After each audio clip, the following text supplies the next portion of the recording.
worst possible thing you could say when you walk into a car dealership. I spent 5 years with Mercedes-Benz, 5 with General Motors, and the worst thing a person could say when they walk in is, if you could just get me to this payment, we got a deal.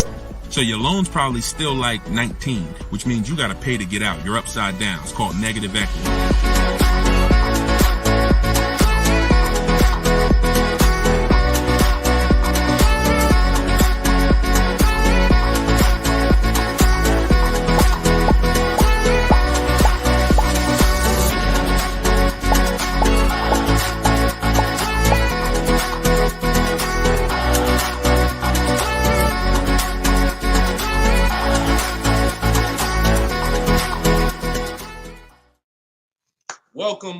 Welcome to episode 4 of Car Shopping Questions and Answers. We are live on 4 platforms: Instagram, YouTube, TikTok, and Facebook. Okay, we already got people asking questions on TikTok. As you come in, we do these shows at 12. Hold on, I want to give my camera time to focus because I'm doing a lot of moving. We do these live shows, it'll focus in 1 second, at 12 p.m. and 3 p.m. Eastern time. Hold on, I'm out of focus. There we go. 12 p.m. and 3 p.m. Eastern time. Now, we broadcast these shows throughout the day because a lot of people can't make the live broadcast. You want to tell your friends about it. If this is your first time with us, you've never been on a live with us before. Oh, wait, hold on. They're saying that hold on, can't hear. No sound. All right, hold on. Let's see. How about that? We're good on TikTok? Let me make sure we're good here on, give me a clear if we're clear on Facebook now. Give me a clear. We always got to do the housekeeping, y'all, and I need your help. Before we get busy, let me know audio is good. I see we're clear on TikTok. How are we on Instagram, on YouTube, on Facebook? All right, perfect. I see the thumbs up just came through. Okay, so this is episode 4. We do these live shows 12 p.m. Eastern time and 3 p.m. Eastern time. So you'll see the broadcast throughout the day, but if you want to actually be live with us, then you want to join us on any of the 4 platforms at one of those 2 times: Monday, Tuesday, Thursday, and Friday. So we are live. My name is Deshone the Auto Advisor. I am the author of the digital book, Cars from Home, 7 Steps to Saving Time, Money, and Avoiding Dealerships. You can get your copy for 75% off during the show over the next 30 minutes in my TikTok bio, in my Instagram bio, or I'm going to put the banner up here. You can go to deshonesbook.com. We have a link in the comment. We have a comment link in the comment section. So I want you to start typing your questions. We get very, very busy. Have your notes ready. Be ready to unlearn what you've learned about cars, because we get below market deals, and that should be your only mission when you are car shopping, is to get below market deals. All right. Now, one thing that I want to discuss. Okay, matter of fact, let's go. Go ahead, throw that up. Let's go to Frankie's question. So this is from TikTok. Can you please give me the percentage breakdown on leases again? Okay. The 1% rule has been around since probably before I ever even got into the car business. The 1% rule says that if your lease payment is 1% of the MSRP, or less, you stole a car. No down payment. So I had a 2018 Jeep Grand Cherokee. It was a $35,000 vehicle. My lease payment was $330 a month. That was under 1%. That's how we indicate that. Now, how we're doing the math is we are taking the MSRP, taking the monthly payment rather, and dividing it into the MSRP. For example, $330, which was my payment, into the MSRP, which was $35,000, and then that gives us 0.009%. 0.009%. Good afternoon, Vivian. Good to see you. So That's how you do it. Now you can multiply by 100 if you want to really get the percentage. You multiply by 100 and you'll see 0.94%. So that has been around for a long time. Shout out to the sharers. I see you, Frankie. Thanks for sharing. Please DM me too. I'm still waiting on ideas for what we could do for the people who share the broadcast. I mean it. We want to make sure we are rewarding people who share, tag, people who invite people to the broadcast. So DM me these ideas. Those are the only DMs I'm looking for because we get too many DMs to really respond to them. We get probably 50 to 100 a day. So we can't respond to all DMs, but those are the ones that I'm looking for. Okay, shout out to everybody who shares. Now, that's been around for a long time. That's how you know you stole the car. It's not even a question now that we still need to get offers because like this is Freener right here. This is why you never want to get excited about one offer unless it's the lowest bid. Here's why. Freener, she just got a, hold on, I'm putting it up here on the screen.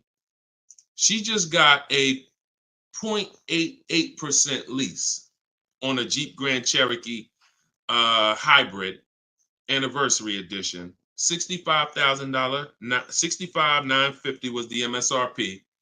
Her best bid was $579 a month. She's in the video library. She has what we teach. Getting bids. See, so sometimes you could look and be like, oh, this offer looks really, really good. Should I take it? Not if it's not the lowest bid. It must be the lowest out of at least 5 offers. Because what I always tell you is 80% of dealers are overpriced. They're going to overcharge. So that's how you know if you won. Now we had to come up with something. When I started teaching people about leasing, I said, oh, shoot, some of you going to go out here and you've been buying your cars and you're going to walk into dealers and you're going to get a lease and you're going to think it's good because you're still paying less than somebody who actually bought. But we had to come up with something that was showing you when you were overpaying for a lease. And so I started doing some math because I love math. And once I worked the math out, I said, okay, how much are we paying before we're paying too much for a car we're giving back? 1% is the steal. But what's the limit?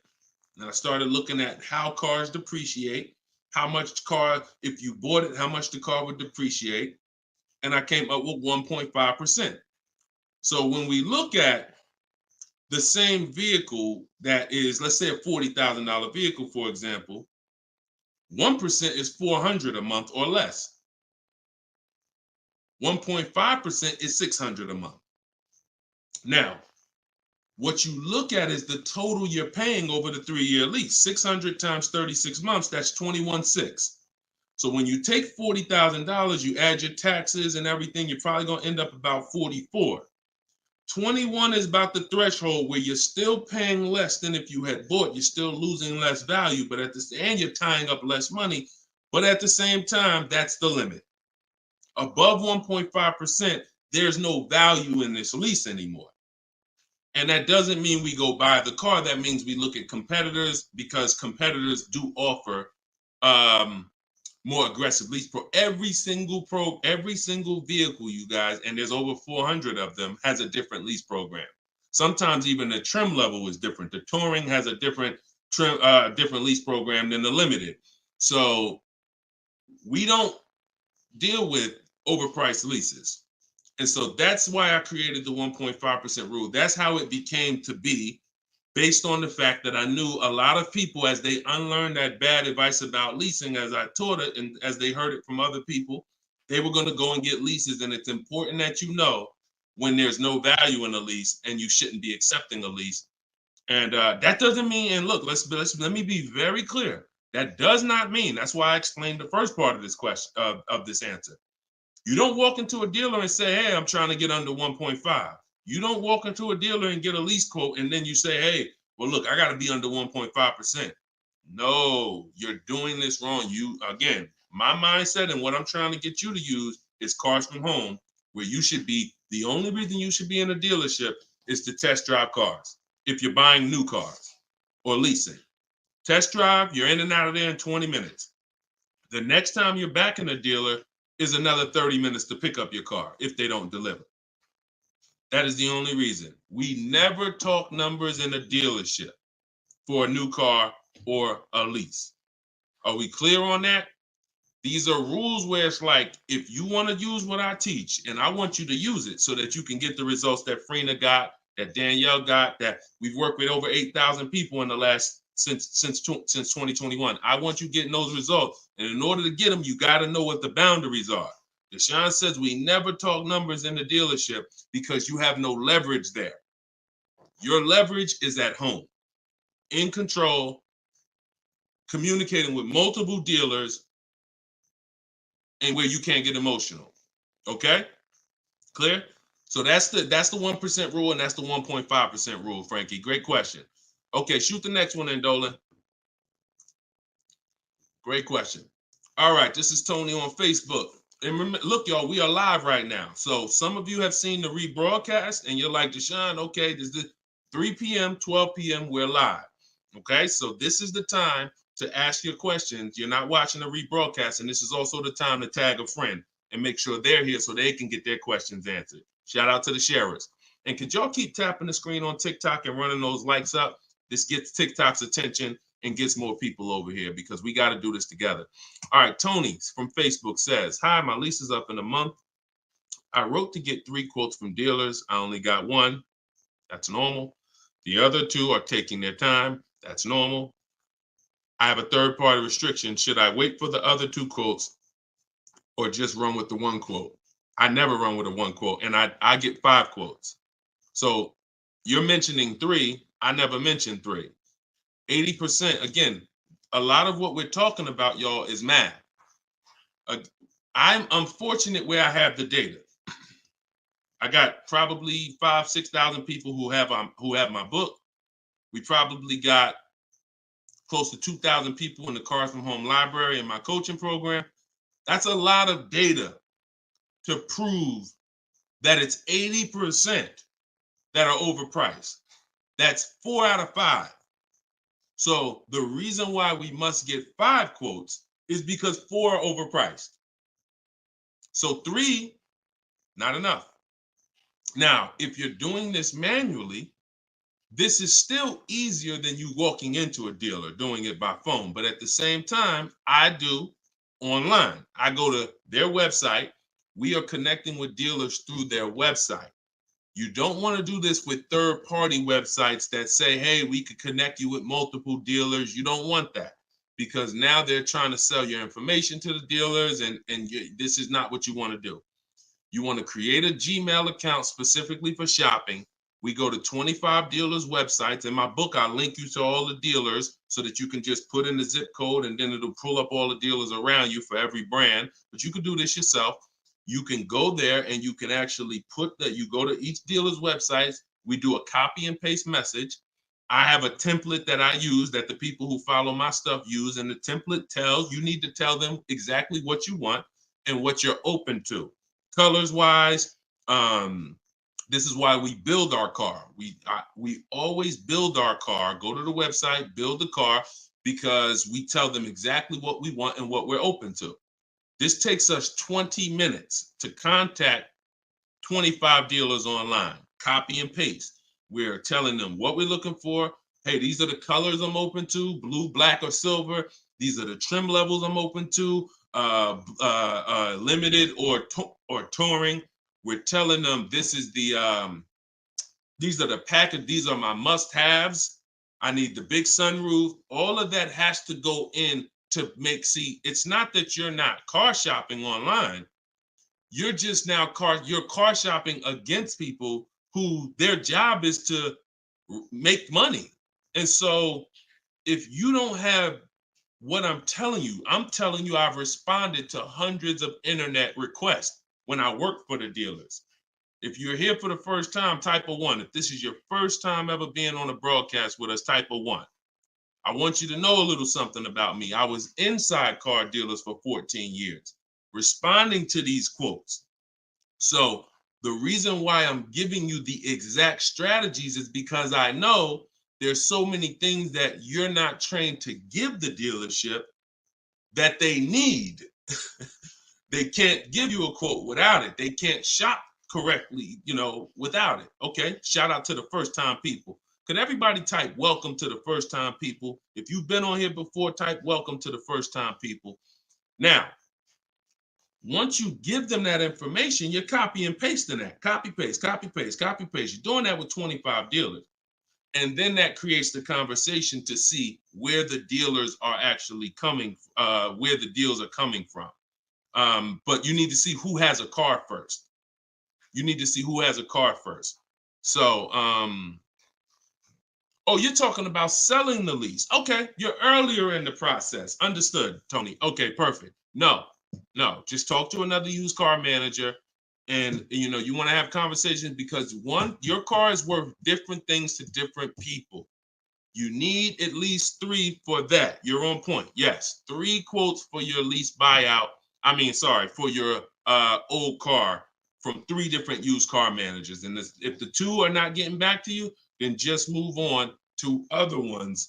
But be aware, you should be using those values you got online from the online buyers to see if you have equity, because not everyone has equity.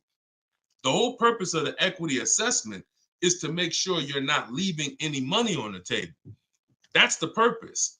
But there's no guarantee. Many people have turned their leases in not knowing that they should have done an equity assessment, and then the dealership sitting on $2,000, $3,000, $4,000, $5,000, $6,000 that they didn't know about. That's what we want to prevent. So if you do those offers and you see you have $3,000, $4,000 in equity, now that's when you bring it here. If you do those offers and you're at a break even or $1,000, then that's not always worth it, because those used car managers are not going to match the highest offer. So be aware of that. But if you have equity there, then 3 used car managers, that's how you make a move. Okay? Fight for your money. This is your money. If you end up making $1,500 out the deal even, and it took you 2 hours, where do you make $750 an hour at? $750 an hour. So this is your money. And if you don't fight for your money, someone else will definitely cash the check. All right? Tyler said, send the next one in. Tyler said, F&I director here in Houston of 2 large stores. Your content is great. I appreciate you, Tyler. This is the 20% right here. See, the 20% can always admit when we're doing something to help the market. The 80% will come on here and be like, oh man, this guy couldn't make it in the car business. Now he's teaching. All right, go ahead. Shoot the next one up, Dolan. This one's from Facebook. What's up, John? Instagram, y'all not typing enough questions. And Instagram, just so you know, the easiest platform to share on is Instagram, because you hit that little arrow, it looks like a paper plane, and it'll let you go down your Instagram friend list and send this broadcast out to probably 10, 15, 20 people. Okay? Don't cheat your friends. All right? Shout out to the sharers. John from Facebook says, is it hard to purchase with a charge-off on credit 3 years old? So everyone who has credit issues should be following Shonda Martin. She's on all the platforms, Road to 750 plus. And you should be working on getting your credit to the point where you can qualify for the best programs. And you don't need an 800 credit score to qualify for the best programs. You usually need close to 680, 690 will usually qualify you for most tier 1 leases. Now there are some cars that have super tier where you tier A1 plus, but that's not most leases. That's not your standard everyday cars that most of us are leasing or buying. So the question is, the answer is, if you don't need a car, then you should be working on your credit. If you need a car, then there's nothing you can do. You need to make a move. And so I recommend a company like Limbuzz. We're always going to give the dealer a chance to match or beat our offer. So whoever we end up buying our car from, some of you have been taught never let the dealer participate. That's costing you money, because the dealer has 7, 10, 12 banks on their end. Now, If they're trying to beat and earn your business, now that's a winning position. See, check this out. When you have a finance manager who's saying this about you, what's the highest interest rate you think they'll pay? What's the highest payment you think they'll pay? That's a bad position to be in. That only happens when you have no leverage, you haven't shopped, you haven't come in with an offer, and now they're trying to see the highest interest rate that you'll pay. We're not doing that. You're doing it our way, which is we're going to have we don't let anyone touch our credit until after we find our car. Now, once we find our car, get our best deal through a bidding system, now we're going to take that purchase agreement, that's a receipt. Yep, I see the questions coming in on Instagram. We got you. Hold on, Atlantis. Once you see the long form receipt, now you take this home, and this is when you're going to contact your bank, your credit union, the online lenders. You're going to go online lenders, online banks, online credit unions. You're going to let all these people have a shot at your business. If you do this within a small window of time, if you do it my way, it only take you 2 days.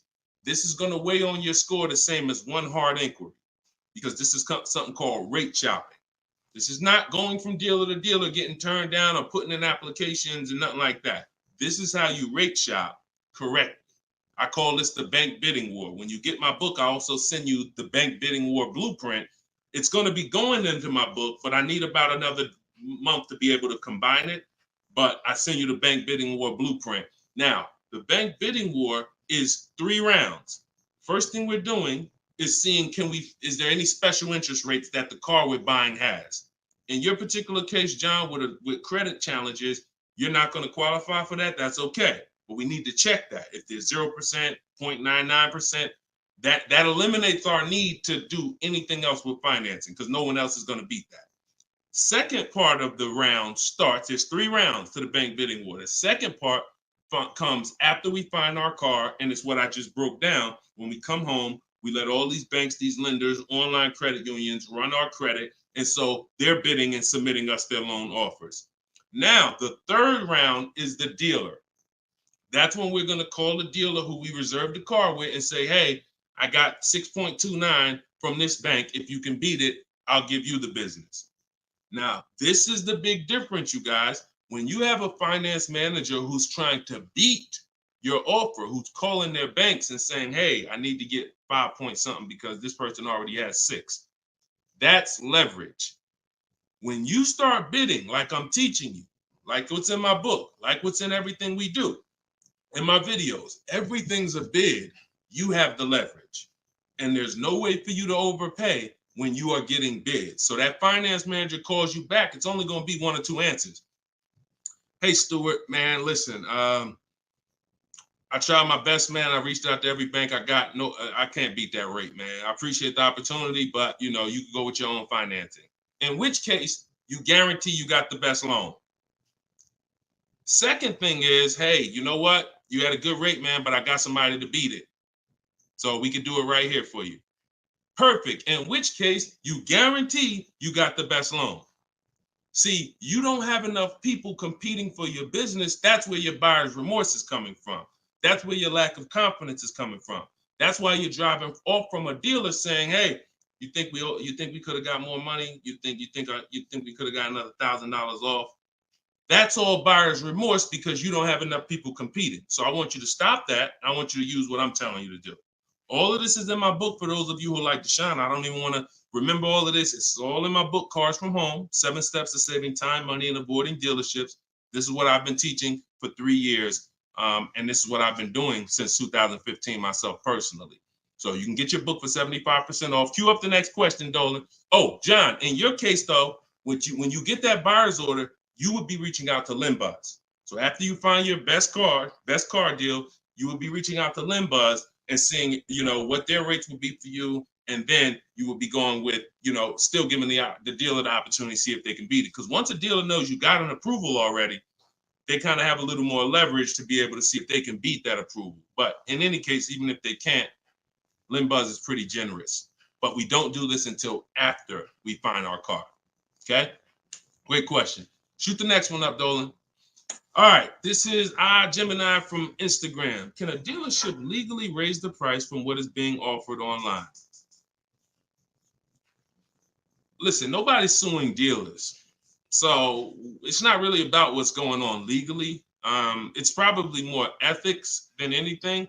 And we don't expect dealers to be ethical. We don't need dealers to be ethical. They've proven that the majority of them aren't ethical. So when you're not ethical, you walk the fine line between breaking the law and not. You walk that gray area.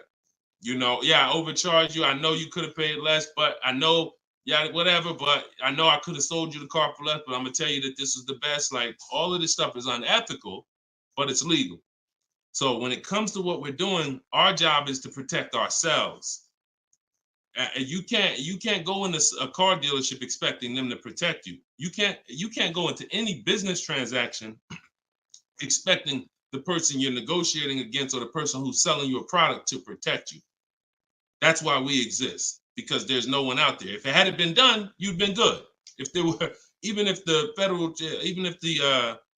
I think it's the Federal Trade Commission or whoever regulates businesses were stepping in to protect the public, then we wouldn't have a need for what we do. But that doesn't exist. So it's on you. It's buyer beware. It's you protect yourself. And so I provide the tools for everyone who wants to take action to protect themselves. All right? But no, we don't expect dealers to do anything other than what they've been doing. Go ahead, shoot the next question up. Let's roll. All right. Why shouldn't a person focus just on monthly payment, monthly car note? Okay, good question. Hold on. Let me make sure I can see Instagram. All right, so this one's from Instagram. Promise Tammy said, why shouldn't a person focus on just the monthly car note amount? So if we did a little math and you go, all right, if you walk into a dealer and you're looking at a $40,000 car and you say to the dealer, how much does that car cost a month? And they're smart, if they're trained, they're gonna say, well, it's not really about the car payment right now. Do you like the car? And once you say, yeah, I like the car, let's get down to numbers, they're gonna ask you, they're gonna try to figure out what you could afford. Like, what's the most you could afford? Or I can't afford any more than $450 a month. Now, some of you know every $1,000, every $5,000 on the purchase price of a car is how much per month. Some of you know. I know we got a lot of new people on here, but for those of you who've been tapped in with us, how much is every $5,000 on a car loan? So, and the reason why I give you guys this parameter is so when you look at that $40,000 car, thank you, Frankie, got it. You should automatically know every $5,000 is about $100 a month. Yep, you got it, Michael. All right, I see you. We got people tapping on every platform. Good job, Carmelo. So the reason why, see, those of you who focus on just the car payment, you are some of the people who the 80% of dealers are going to manipulate the most and make the most money on. Because when you come in, if you don't realize that $40,000 car is in no way close to $450 a month, now you have someone who's going to try to manipulate the loan to make that car $450 a month somehow. Now, it's usually going to end with you having a super long loan. So I've had people come to me years ago, friends that would say, Deshone, what you think about this deal? I say, man, let me look at the paperwork. And I see, man, you know the loan is 96 months? Nah, man, I didn't even know that. Yeah, the loan is 96 months. What is that, 8 years? 84 months is 7 years, 96 months is 8 years. So you're out the door at an 8-year loan. Now, I'm not going to assume you know why that's bad. So I'll say that an 8-year loan leads to too much interest, and it's what it is, because if they got you an 8-year loan, it's certainly at a high interest rate, because banks know that those loans, people who need 8-year loans, are risky. People who need 8-year loan, they got to protect themselves because typically the car may have problems in the long run. When you go down, see the whole point with a shorter loan, 5-6 years. Some people want to be conservative. You take 4 years, but you want that car paid off by the time maintenance comes, by the time repairs start being needed, because cars need repairs every now and then. So you want the car paid off. They know that if we give this person an 8-year loan, typically they're probably gonna have issues around year 7, year 6, even depending on the age of the car. So the length of loan, I teach something called the rule of 72 and the 10th birthday. I will not in any way co-sign anyone getting a loan longer than 72 months, which is 6 years, because we don't have, see, what's the longest loan, a mortgage that any of you would take? Let's keep a real fast dialogue going. All of this is to really answer the question that Tammy's asking, which a lot of other people have. So we need to indicate why this makes a difference. The longest mortgage most of you are going to take is 30 years. Mortgage. There are 40-year mortgages available. There's 50-year mortgages available. No one on here said, yo, I do a 50-year mortgage. Why? Because we already know inherently anything longer than 30, that means we can't afford this house. That means we're looking at the wrong house. So we had to make sure we created boundaries so that you understand, okay, if I got to take a loan longer than 6 years on a car, that's telling me I can't afford the car. So once I get my best price, I should already be able to afford that car with a 6-year loan or less. And I combine that with the 10th birthday. So when you look at your car, you should have your car paid off by the 10th birthday. You're taking a lot of risk if you got a loan on the car past its 10th birthday. A lot of the times I was in a dealership, people came in with problems, big repairs, and they still had car payments. Car's 10 years old, 11 years old, and they still got car payments. You could run the risk of being in trouble because that car could be in the shop. Some of you have experienced this. Car's in the shop and you still got a monthly payment due every month. Now, this is disaster, and that's what we're trying to prevent. That's why we don't focus on the monthly payment. When we're purchasing a car, we are only focused on the price of the car. We need to, before we even think about monthly payment, how about this? We need to make sure we're getting the car for the lowest price possible. Because some people go in and like, hey, the car's 40 grand. Well, what if another dealer will sell it to me for 35? Once I get the lowest price, then I'm concerned with what my monthly payment is going to be. So there's steps to this. But yeah, don't focus on monthly payment and just stay committed to what we're teaching, and you'll learn and you'll see why, even more information of why that's bad. But we want you to understand the numbers. Okay? Typically, you focus on monthly payments, you don't quite understand the numbers, but you will. All right, this one's from TikTok. Can you give us some tips about co-signing? Ooh, I have a very, very, very strict rule when it comes to co-signing. Now, some people, you're not going to like this. Some people will tell you this is bad advice. It's just my opinion. I've seen tons of horror stories. I've seen people walk into the dealership. I've seen young people who will co-sign, who will use up people's credit, co-signing, and just burn them, because no one cares about, if you don't care about your own credit, you certainly don't care about someone else's in a lot of cases. So, but I do have some rules, because sometimes it's gonna make sense.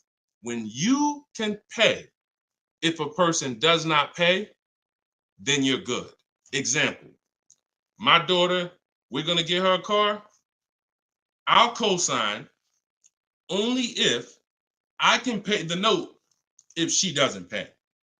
So let's say she's working, she's paying X amount per month, I'm co-signing, but if for example, she loses her job, anything happens, I can pay if she doesn't pay. That could be for the spouse. If they don't pay, I will pay it. As long as that's the rule, then you're protecting yourself, because where you get in trouble at is if you can't pay, if they don't pay. He told me he was going to pay it. He's missed 2 payments. Your credit doesn't get, no, they don't care. So you got to be willing to say that. This has to be a person that I'm willing to pay if they don't pay. That means I got to have that type of relationship with them. Or if I can't pay, if they don't pay, I'm not co-signing, because I cannot depend on things that will go wrong. Life will happen. And then I'm sitting out here and my credit was 700, 750, 800. Now it's 620 because they missed 3 payments and I'm struggling to get this car back from them. Okay? Those are my hard rules on co-signing. I don't deviate from them. And those are typically rules that if you follow them, you're going to be safe. Okay? All right. Shoot the next question up, Dolan. Diana said, my brother asked me to co-sign. I told him, hell no. Listen, that's it. Listen, people will ask you to co-sign quick as, listen, people will ask you to co-sign like they just asking to borrow sugar. Hey man, can you co-sign this loan for me? No, listen. It takes a while to build up great credit, and it takes seconds to destroy it. Nicole from Facebook said, are you able to negotiate third-party restrictions in a new lease? So these are two separate things. The third-party restriction is the selling of the old car, not the new lease. We're not mixing these two. So we're gonna, the people who work with me, you're selling your old car independent of the new deal. The new lease is its own transaction. We split everything we do into separate transactions. See, the car business has taught the public to give them up to 3 transactions. Buying a car from them is one transaction. Getting a loan from them is a second transaction. Letting them buy your old car, which you call trade. We don't use that word. That's 3 transactions. There's money in each transaction. There's money in each. That's why there's companies that only want to give you loans. They don't sell cars. There's money in loans. There's companies that only want to buy your car. They don't care about selling your car right now. There's money in buying cars. So you need to separate these transactions if you want to maximize each. There's no way for you to save the most money without maximizing and looking at each part of your deal as its own separate transaction. So if I have a third-party restriction, I'm doing the equity assessment. A third-party restriction is, some of you have leases. We always need to see if there's any equity in our lease before we return it to the dealership. If you have returned your car to a dealership without doing the equity assessment, you don't know how much money you've left on the table. Because if there's $2,000 or $3,000 of equity in your car, the dealer's keeping that, and that's their money. So, or the bank's keeping it when they sell it, that's their money. It's probably the dealer will find a way to buy it, and it's their money. So when we look at an equity assessment, we're going to do it at all times. Now, there's no guarantee we have equity, but we want to guarantee we're not leaving equity on the table. And so a third-party restriction doesn't mean you can't sell a lease. Who didn't know you could sell a lease? Type a question mark. If that's new to you, this is your first time hearing this, you've been leasing, and you're like, Deshone, I never heard about selling leases. I had no idea this was a thing. Type a question mark if this is your first time hearing that you could sell a lease. Okay. Fish Guy Rodney. Okay. See, so more information is coming out. Okay. Fairy Godmother. Okay. Emil. Okay, I'm sorry. I just tore your name up. Sorry. So as you change Shamir on Instagram. So when we look at this, we got to see that the things that we don't know cost us money. So now it's like, once they saw people, because we helped out probably thousands of people in the pandemic sell their leases, used car values, resale values were crazy. So we had people making $5,000, $10,000, $12,000 selling their leases. I sold my Jeep Grand Cherokee lease. I made $8,900 after I drove it for 42 months because I extended the lease and then I sold it. My mother, she drove her car. She made $10,200. Now those numbers don't exist anymore because values have come back down. But there's still people who are going to make 3, going to make 2, going to make 4, depending on your car. Now, every car doesn't have equity. But when it comes to the third-party restriction, they don't say you can't sell. They limit who you can sell to. You must sell to a local used car dealer. To a local dealer of the same brand. So if you have an Audi, you must sell to an Audi dealer. We are still going to get bids. We're going to get at least 3 bids from used car managers at Audi dealers because your car is not worth the same thing to every dealership. Your car may be worth 19 to this dealer, 19.8 to this dealer, 21 to this dealer, which is why we must get bids. Y'all gonna hear me say that word. Your favorite word, if you stick around and you use what I'm teaching, when you start mastering my strategies, your favorite words are gonna be bids, multiple offers, because that's how we save all the money. So okay, so that has to be handled, Nicole, separately. The selling of your car, the who I'm gonna sell that car to, you find that person first. Then you go shop for your replacement car. And then once you go sign that deal, you sell the car, you do it the same day, and you maximize both transactions. Okay? And all of this, guys, shouldn't take you any more than 90 minutes. This is not something that's going to take you hours. See, my whole thing is to show you how to get great deals in 60, 90 minutes from home. That's why my book is called Cars from Home. 7 Steps to Saving Time, Money, and Avoiding Dealerships. You can all get a copy for 75% off for the next 30 minutes. Just go to my TikTok bio. You won't leave the broadcast. Grab your copy before that timer hits 0. The price goes back up to $97. Or you can go to my Instagram bio, or click it if you're on Facebook or YouTube. Go to the comment section and you'll see a link to deshonsbook.com and grab your copy for 75% off before the timer expires. All right, go ahead, Dolan. Shoot the next question out. Should I feel bad if I get 1.3? I'd only feel bad if I got 1.3 and if it was my only offer. If it was my only offer, or if I only got 2 offers, then yes, because I'm going to tell you why. I'm going to show you something. When I look at what I see, hold on. Okay, hold on. We saw Freener. Some of you saw Freener. That's 0.88. That's just ridiculous. 0.88. But look, Charles, he gets a Palisade. He's paying $48,000 vehicle. His best offer was $597 a month, 1.23. Now, look at and sometimes people who are getting phenomenal, who are looking at cars that are super, super popular, they'll go a little further, and he reached out to 35 dealers. Now, I want you to pay attention. Some of you, the average person, only shops 2 dealers. My strategy is I teach 25 to 5. But once you see my copy and paste system, which is in my book, I have a copy and paste system where we're on their website. You'll see that I could talk to another 10 dealers. It only take me 10 minutes to open up contact with another 10 dealers. We always use a separate email. Do not contact dealers from your personal email. I'm warning y'all. It's not going to work. You're trying to go through your work email, and then you got your personal stuff, and then you're seeing the car dealers. Don't do it. Create a separate Google email, and that's how we do it. So he said, I reached out to 3,500 dealers, got 10 quotes back. So that $597 a month, 1.23 is the best out of 10. So so I always tell you, when you do it right, you're going to see offers that are $150 to $200 a month more.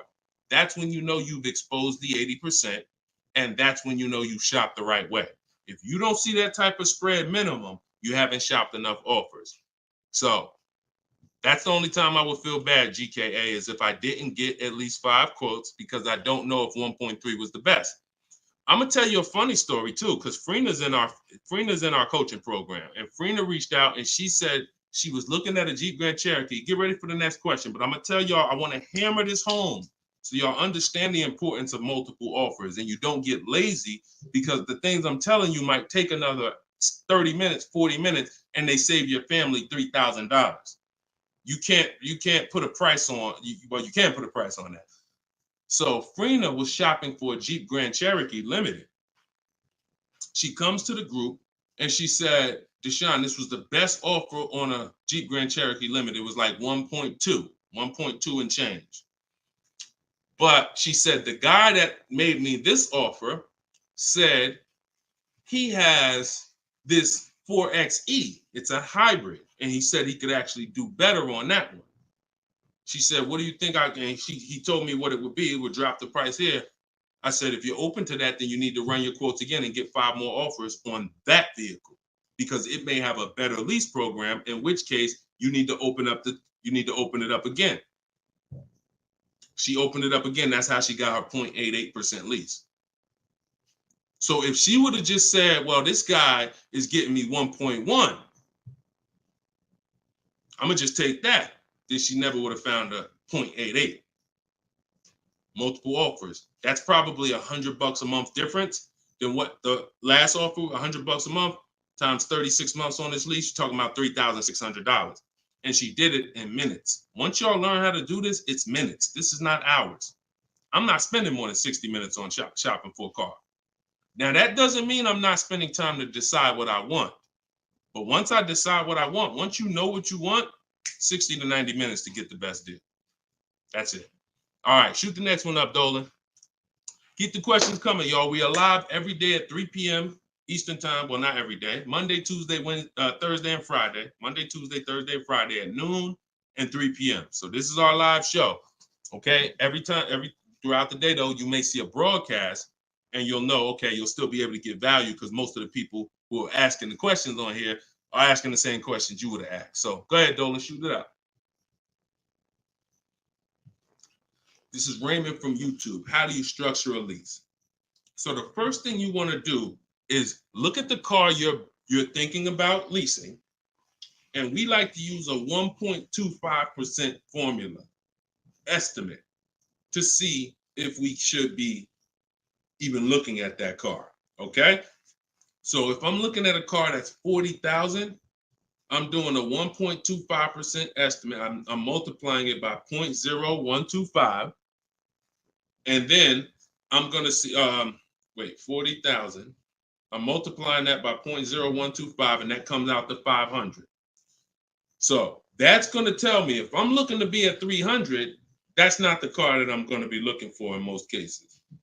Now, we don't know if the best deal is going to be 1.25, but we're trying to estimate based on a bad deal is above 1.5. Anything above 1.5, we're overpaying for our lease. No money down. Money down comes later. Now a steal is 1.1%. So I teach something in my book. It's called 1% is the steal. Between 1% and 1.5% is the deal. And then above 1.5% is time to chill. We don't do that. So that's the first thing. Now, once we move past that, now it's time to choose our mileage. So we're going to look at our lifestyle. We're going to see how much we drive to work, how much we're going to be driving the car. And once we come up with that, you're just doing some simple calculations. What's your round trip to work? 10 miles. How many days a week? 5 days. Okay, that's 500 miles a month. That's if you do the math. Let's say your trip to work is 20 miles round trip, and you do that 5 days a week. You're doing 100 miles a week to work. Times 52 weeks of the year, that's 5,200 miles. So I walk you through this in my book, but this is simple. 5,200 miles, and then you say, okay, well, I like to do a little leisure. I like to take a little trip down here. I go fishing, 1,000 miles away, blah, blah, blah, blah. So you're calculating what you're going to do. The easiest way to do it is to look at your old car and see what you've done. But if you don't have an old car, this is how you calculate it. You come up with, all right, I only need about 9,000 miles a year. Perfect. All of our leases, we shop our offers with 12,000 miles a year. That's your average miles. That's what we want to base our formula from. So whenever we reach out to a dealer, we do this online. As I said, everything we do is online. Once we do this, we're shopping multiple dealers and we're telling them, work us up a lease quote. First month's payment, total out of pocket. If you were on the last show earlier, we talked about we don't say down payment anymore. We say total out of pocket, TOP. Everybody who's clear on TOP, if you were on the last broadcast, type TOP. If you weren't, TOP is total out of pocket. That means only thing I'm giving you for this offer right now is my first lease payment, and I'm driving off. Total out of pocket. We're not saying down payments anymore. Okay? So now, we're structuring our lease with first month's total out of pocket, 12,000 miles per year, and that's how we're sending the offers out to the dealers. All online, all copy and paste. These are all templates I have, but I have templates where you just fill in what you want, blah, blah, blah, all in my book. There are links, there's templates, but if you're going to do it your way, that's fine, but this is how you do it. And you can sit in your computer and just copy and paste. And now you're looking to get 5 quotes. That is the mission. 5 quotes, and that's it. That's how we structure our leases. Once you're done and you get your best quote, Now that's when you adjust your mileage. So once you identify the best dealer, the winning bid, now you're going to say to that dealer, hey, can you adjust the offer to 10,000 miles a year? Can you adjust it to 18,000 per year? Can you adjust it to 25,000 per year if you're a high mileage driver? And you adjust it from there. But that's it. You do this over and over, rinse and repeat. Rinse and repeat. All right. Great question. Shoot the next one in, Dolan. All right. Shout out to the sharers. Thank you, Liba. I see you. Thank you so much. This one's from Preston on YouTube. What is the best way to finance a car out of state? It's no difference. It's really no difference. We're going to find the car. We're going to get the buyer's order. We're going to have them. Now, the thing about a used car, if it's a used car, we got to test drive the car. So what you may want to do is if you're picking up a car out of state, you may want to go there, lock up the car, grab a cheap hotel for the night, stay there, because you don't want to eliminate the bidding process. The bidding process is your bank, your credit union, online banks bidding, and then dealers bidding. The dealer who you get the car from, they're bidding against that. Some of you don't really understand how much money is in finance. On a $40,000 loan, 2 points on an interest rate could literally be $2,500. So we got to understand there's a lot of money in loans. So if I'm driving to pick up a car out of state, what I'm typically going to do is go test drive that car. If I like it, I'm locking it up with a deposit. I'm taking that buyer's order. I'm gonna go back, depending on how far it is. If it's 3 hours away, I'm probably not gonna drive home and then come back. Depends on you. I'll probably just post up in a hotel. Go do my financing online. Let all these banks and credit unions run my credit so I can get their offers, and then I would call the dealership the next day and say, hey, this was my best offer. If you could beat it, I'll just come get it from you, and that's it. I'll spend $50, $60, $100 on a hotel to save $3,000, $2,000 on interest on my interest rate. But everything else is the same. So we can't be scared to go out of state. If many of you who are using what I'm teaching, you're going to see. Look at Eddie. Who was Eddie who drove? Hold on. Short conversation. John, hold on. Market. Trying to think. I'll see many of who I'm going to share with you. You'll see they'll say when they're picking up their car, I'm driving 45 minutes. I'm driving an hour and a half away. Look at Sean. Perfect example. Sean, he's also in our coach. Now, I don't want you to think, I got to be in Deshaun's coaching program. There's just some people who are. The information's in the book. We got the video library. For those of you who are like, okay, I like videos to go along with the book, that's fine. I link you to some videos in the book, but then there's some people who coach with me and I can talk personally to them. So Sean comes on here and he comes into the group. He said, he sends this. Look at the amount. He said, I'm looking at some advice on this F-150 Lightning XLT. It's a $73,000 truck. The dealer discounted it $4,900 and then revealed that there was a $15,500 rebate. His total savings is over $20,000 off this truck. So I'm like, all right. Now me, being who I am, I don't know if that's the best. 2015, I sold 2 Maybachs. They had $20,000 rebates on it. So we don't know if this is the best. I haven't seen, this is what I said to him. I haven't seen the other offers yet, but I'm assuming you got at least 5. You're saving over $20,000 on this with this discount and rebate, but the only way to know is to compare to the other offers. See, I'm not going to get excited about this deal until he tells me what I'm about to read to you. That's when we get excited. He said, guess I could have put a little more info on here. Yes, I got about 15 quotes. You see the difference? This is what I want you to get. BK Dollar, this is what I want you to get. Liba, this is what I want you to get. Everybody watching, the money is in multiple offers. The reason why you're not saving, you're just not getting enough offers. So he says, I ended up expanding my search to 150 miles outside my area to find this deal. He said, I couldn't find, watch this, I couldn't find anything under MSRP in that first search. So think about how I'm telling you, the local dealers know when they see your zip code, they know, okay, some of them, all right, we don't have to do too aggressive. But those dealers that are an hour and a half away, when they see your inquiry, they're like, oh, listen, this is a person we never would have saw before. What is it going to hurt us to blow this truck out? And we take a deal from one of our competitors' markets. We love to see our license plate frame over in their market. That's how we win. So he ends up saving over $20,000, and he doesn't mind driving 150 miles to go get that truck. Why? Because every mile he drives is dollars he's picking up. We clear on that? We clear? If you're clear on the importance of multiple offers, type clear. All right, shoot the next one up, Dolan.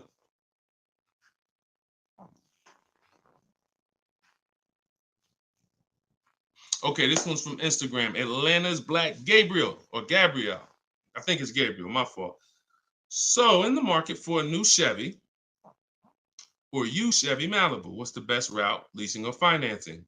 How many years are you keeping the car? If the answer is 8, then you should be buying. If it's at least 8, see, I teach something. My book is called Cars from Home, 7 Steps to Save Time, Money, and Avoid Dealerships. Everything I do, when you go, the video library that we have, your best deal in 7 days, 7 steps. These are not going to change. The first step is the foundation to your deal. The first step is the foundation to your deal, which is lease or buy. Because you cannot get a good deal if you bought when you should have leased. It's impossible. Because the amount of money you're going to pay on the purchase is going to be too much if you buy brand new. And if you buy pre-owned, it's going to be about the same amount you'll pay. So when you buy, if you're not keeping your car 8 years and you buy a used car, 3-4 years old, and then you trade it in 5 or 6 years, you're going to pay the same amount or even a little more than someone who got a great lease deal and drove brand new vehicles. So it's all about how many years you're keeping the car. If you're keeping the car, if you're like Deshone, there's no way I'm keeping the car 8 years. That's not my style. Then you should be shopping from this day forward for aggressive lease deals. Now, once you find a car that you love, or if your spouse says, you know what, I don't switch cars like that. I keep a car 8, 10, 12 years. Then we purchase for them. We're going to purchase. But for those who are not keeping their cars 8 years, you are losing thousands and thousands and thousands of dollars not leasing cars. Thousands, thousands and thousands and thousands and thousands. All right? That's the 8-year rule. It's the most important question. It's the first thing you ask when you are car shopping and you're ready to car shop. How many years am I keeping this car? 8 or less, we lease. Less than 8, we lease. More than 8, we buy. That's how we avoid the depreciation. So go ahead. It's a hard rule. You want a follow-up question to that, or anybody want to? Because I know some of you are like, Deshone, I was taught never lease.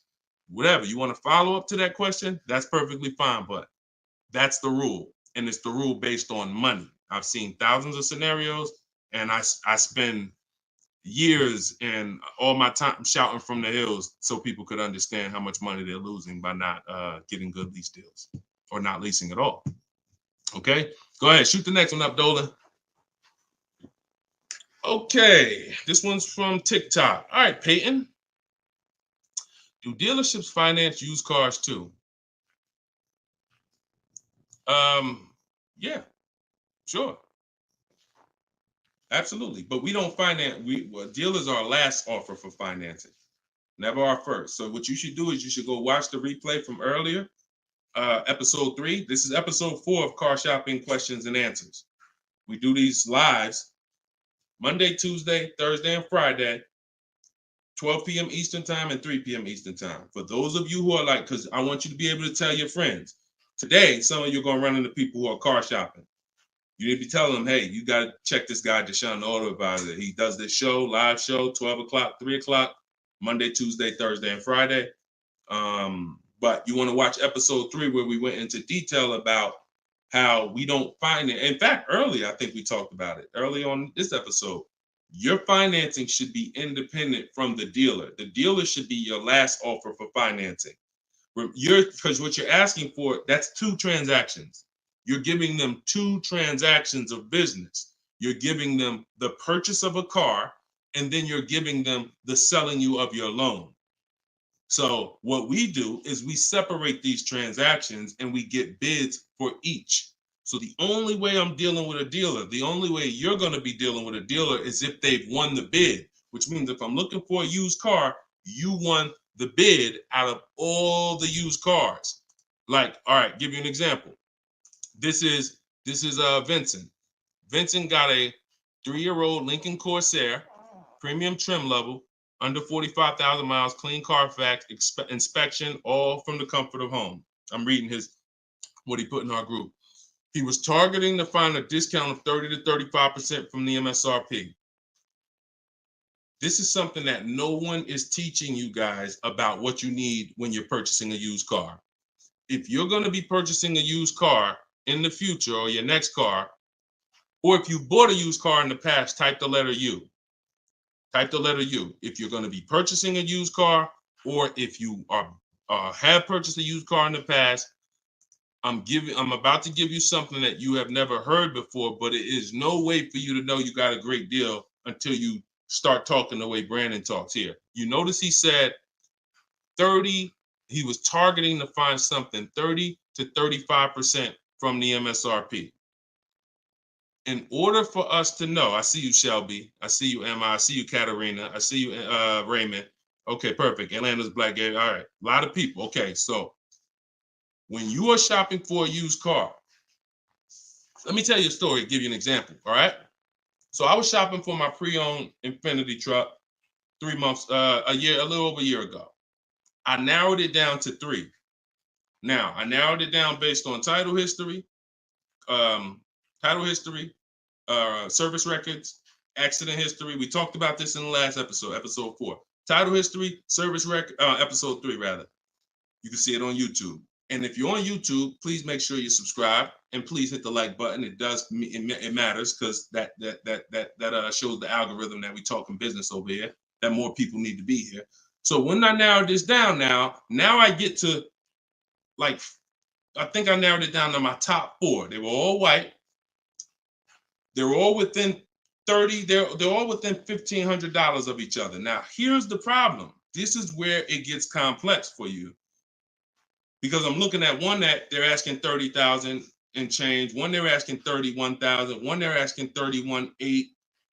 You know, they're all within $1,500, $2,000 of each other. Similar miles. On the outside, they all look similar. Without knowing, I created something called the true value percentage. What is the true value percentage? It's not what the website says is a good deal. It's the percentage off of what the vehicle was when it was brand new. So I pulled the window sticker for each of these vehicles. I pulled the window sticker, and what do I see? Now I teach you how to do this in my book. I teach you this entire process, but I'm walking you through it. Exactly. I pull the window sticker. You can get it from Carfax, depending on if Carfax has a deal with that manufacturer. Carfax has window stickers. Now, what do I see? One car is 46,000 when it was brand new. Now they're asking 31 and change. Okay. One car is 48 when it was brand new. They're asking 31 and change. One car was 52 and one car was 54.5. That's the one I got. So you see how in one instance we were confused. You would be confused. You sitting here like, yeah, Deshone, that's hard because they all look the same. They all similar price. How do we know? Once we find out the original MSRP, not only do we find out what the original equipment is that's in the vehicle, which is helpful. I wanted to know this is an Edition 30, got all these special features. That's helpful to know too. But more important than that even is to know that that car was a $54,500 car that they were asking $31,800 for, which means I got a 42% discount. That is something we created called the true value percentage. And that's how we make sure we choose the right used car when we're ready to pick the final one. This is what we do here, y'all. If you this is why, like, this is why we've been blessed, because God knows we giving you the information you need to win with. So all of this is in my new book, Cars from Home, 7 Steps to Saving Time, Money, and Avoiding Dealerships. If you want it all in one place, you can watch the show. You can watch my free social media videos. I got hundreds of them. Or you can say, Deshone, I'm going to get this it's 75% off in my TikTok bio. It's normally $97, but you can get yours for 75% off. And you can get it in my Instagram bio, or if you're on Facebook or YouTube, click the comment section and click that button that says Deshone's book and get you 75% off for 30 minutes. After 30 minutes, price goes back to $97. So, all right, but that's the true value percentage. And that these are the things that we never buy a used car ever without looking at the true value percentage. So when you saw what he said when he bought that Lincoln, as he was targeting to get something 30 to 35% off MSRP, and he ended up getting one for 43%. So that's what you need to know. Go ahead, shoot the next one up, Dolan. Great questions today. All right, Raymond on YouTube. Does it make sense to buy an existing lease? So when you're buying a lease, all you're doing is buying a used car. That's how you got to look at it. It's a used car. It's just, it may be your car. If you're buying your lease out, it's a very different. See, what I see most times is people want to buy their lease because they don't know how to shop. Because there's deals out here. We've been making deals since the pandemic. I started our video library. We started that in 2021, November. Middle of the pandemic, when people were paying ridiculous prices over with the 80%, they were cashing the biggest check they've ever cashed in their lives. Like in their lives, they were like, and we were getting deals all since then. Felicia came in. She was our first person in our program who got a BMW. She saved $1,950 January 2022. And so we when you get bids, you reveal. That's why we don't pay attention to nothing out there. I don't care what anyone says, what any dealer says does not matter to me. That does not matter, because I know that if we got deals all through the pandemic, oh, forget it. That's why this market, we're killing it even more. So, you know, if you're buying your lease because you're keeping it another 8 years, you say, man, Deshone, I used to lease, but you know what? I really want to buy something that I could keep for 8, 9, 10 years. Then sure, buy the lease. But if you're not doing that, then you're moving from a lease mindset, which is I'm driving great cars, brand new cars, always under warranty in most cases, latest and greatest features, low payments, pennies on a dollar compared to people buying. That's a whole value system. That's mindset right there. These are the people who are shopping for a lease. These are the benefits of leasing. And then you're moving and saying, all right, I'm going to buy a used car now. Very different, very different. So you got to be, you have to have had a change in mindset and goals to buy your lease and buy a used car. And it's never, what I see most times is people just don't know how to shop. When you use what I'm teaching you to shop, get 5 offers, you're going to see there's deals everywhere. Everywhere. Go ahead. Shoot the next one up, Dolan. You can't pay me to negotiate your lease, because I do this in 90 minutes and I'm teaching you to fish. You know, I've had people who used to buy cars from me. Hold on, keep that question up from Nicole, but I saw this person on TikTok. I'm not in the business I'm in the business of teaching people how to fish. So, you know, because what happens is you're building a trust in something. Like, if you're not willing to learn what it takes to do this in 90 minutes from home, like I'm teaching you, then you are the same type of person. That same mindset will lead you to go into dealers because you're just lazy and scared. Now, I'm not saying that's you. I'm warning you to not let that be you. I'm warning you you can't pay me enough. I'm not in that business. I'm in the business of helping people all around the country. It don't matter what you pay. Of course I don't think you would ever even ask me to work for free. I'm telling you though, that's not the business I'm in, because we can help thousands of people all around the country. But you're not realizing that your transaction is a 5-figure transaction. There's nothing else in this world that you're going to give that type of control. If you were going to start a business and it was going to take a $30,000 decision, $30,000 of your money, would you ever be looking and saying, oh, could you do this for me? You see, we do things with cars because we've been programmed to do them with cars. Car dealers have made you so scared that you've been programmed to do something, but you never do it with anything else. You never do it with a house. You wouldn't say, hey, could you just, I'll pay you to get my house for me. I'll pay you to, start this business for me. No, it's only cars. So when you realize that this stuff is easy, that old way of going into dealers and going back and forth, see, you're thinking of the old way. You're thinking, oh, I need somebody to tag along with me. Yeah, I got Deshone sitting over there next to me. I wouldn't be there because I'm at home. Where you see me at, this is where you see me at is exactly where I got my Infinity truck. I just told you about the deal. Where you see me at is exactly where I get my cars from. I sit right here, and all the people who got my Cars from Home book, who are in the Cars from Home video library, they're all right here. Some of them in the airport buying cars. Some of them at their desk at work making deals on cars. Nobody who's learning from me is in a dealership making deals on cars. So that's the old way. And if you think that you got to unlearn that or you can't win with me, you got to scrap that. I know it's painful. I know it sucks. I know it makes you feel like you're a loser. But that's what I'm telling you. Scrap that joint and do it my way.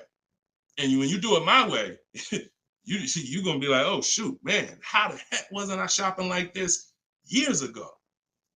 All right. So now Nicole on Facebook. Do you shop or negotiate differently for a car that is low in inventory or shortage? No. Now, the only difference is, let's say, and this is the reason why we connect with 25 dealers. See, in my book, I said we use the 25 to 5. We got to connect with 25 dealers. This takes us 20 minutes because we're using a copy and paste system. So if you're going to all of these Chevrolet websites and copy and pasting in their contact box, copy and paste, copy and paste, copy and paste. Now, what you're doing is you're shopping out of all those dealers' inventories. So if you only do this with 4 dealers, then you only see one dealer who has a car. And they're like, oh, well, we it doesn't seem like it's a lot of these cars out here. That's why we're connecting with 25. You saw Sean, he connected with 35. And so when we connect with these dealers, we're not just doing it to get bids. That's one reason. But we also know out of all these 25 dealers, probably 10 of them have a car that matches what I would want. And then I'm going to get 5 to 7 offers. So now let's just say we're at a mid period where the 2024s are sold out and the 2025 hasn't come in yet. Now what's going to happen is all of those dealers out of the 25, maybe 2 of them have a car, and they're going to tell you, you know what, you really need to order it. That's not because it's a low inventory. That's because you're usually in between model years, and the old one has sold out, and the new ones they're waiting for it to come in. But it doesn't change the way we shop. And sometimes we will order. If I'm purchasing, I'm more likely to order because I'll get bids, and then I'll take the car. But if I'm leasing, we're less likely to order because we don't know what the lease program is going to be. See, I could get a dealer that discounts the car for me $3,000. We had a person in our group, and they were getting a new BMW X4, the X4M, like the performance edition. We had a dealer, their best bid, the dealer was taking off $3,000 off MSRP. So, but the lease program is what we didn't know. And once the car came and they put the lease program on it, we saw that it was over 1.5%. So even at that discount, wow, we saved $3,000. Now, if she was purchasing it, that's a win. $3,000 off, beat everybody else. So I don't mind ordering if I'm purchasing. But on a lease, I'm less likely to order because I don't know what the lease program is going to be until the car gets here. Okay, but yeah, that the process doesn't change. It just we have little caveats based on on low inventory. Okay, process is the same. Nothing changes our 7-step process. Nothing. All right, go ahead, Dolan. Shoot the next one up. All right, great questions today. We got Jermaine, Facebook. So how do you transition out of a finance into a lease? Instagram, y'all not asking a lot of questions. All right, hold on. Get Blooming chosen one. All right, hold on. All right, Jermaine from Facebook says, how do you transition out of a finance to a lease? All right, perfect. So now what I like about this question, Jermaine, is you've already answered the most important question, which is how many years am I keeping the next car? That's step one in our 7-step system. You've already answered that because you've determined I should be leasing. Now the next step is equity assessment. Equity assessment. Call the bank. You don't have to worry about third-party restrictions or nothing because you're not leasing. I mean, you're not coming out of a lease, rather. So you're going to call your bank, get your payoff. You're going to take 20 minutes, go on CarMax, Driveway, Carvana, Kelly's Blue Book Instant Cash Offer, AutoNation Sell My Car, Car Guru Sell My Car. Get those 6 offers. That's going to tell you if you have equity, break even, or if you have negative equity. That's your next step. Don't do anything else until you do that. Okay? See, we always have to account for our current asset before we start moving forward. What happens if he has $3,000 in equity? That means he has $3,000. He could either apply towards his next deal, or he could put that money in his bank account and, maybe he leases the next car with no money out of pocket. So equity assessment always comes even before we budget, before we plan our mileage, before we do anything. Equity assessment is what we do. All right. All right, shoot that next one up. Shoot that one up from Instagram if you got it, Dolan. It might have took you a minute, but because we got it's comments from everywhere, y'all. No matter. Okay, here we go. For your calculator, why doesn't it negotiate to the lowest offer? My calculator is the best. My calculator is the best thing that exists because it takes all the offers you get. By the way, y'all, what she's talking about. And you got to be specific because I do have multiple calculators that I've created in my book, multiple softwares where you plug in stuff and it spits out so one of the calculators that I have is the counter offer calculator. So we never accept a deal until we send a counter. So what we do is we take the counters. We take all the offers we get, we plug them into my calculator. Whether it's a lease or whether it's several types. One is for leasing, one is for cash purchases and financing. Now, when you're financing, you're always getting your deals with tax and everything included, all in.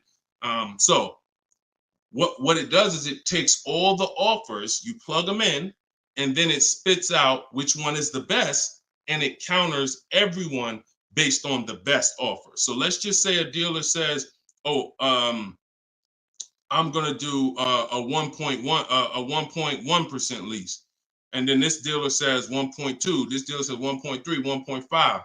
It's not countering all the high offers based on their high offers. It's countering all the offers based on the lowest offer. Because if the 1.1% lease was presented to us, that means any of the dealer could have did it.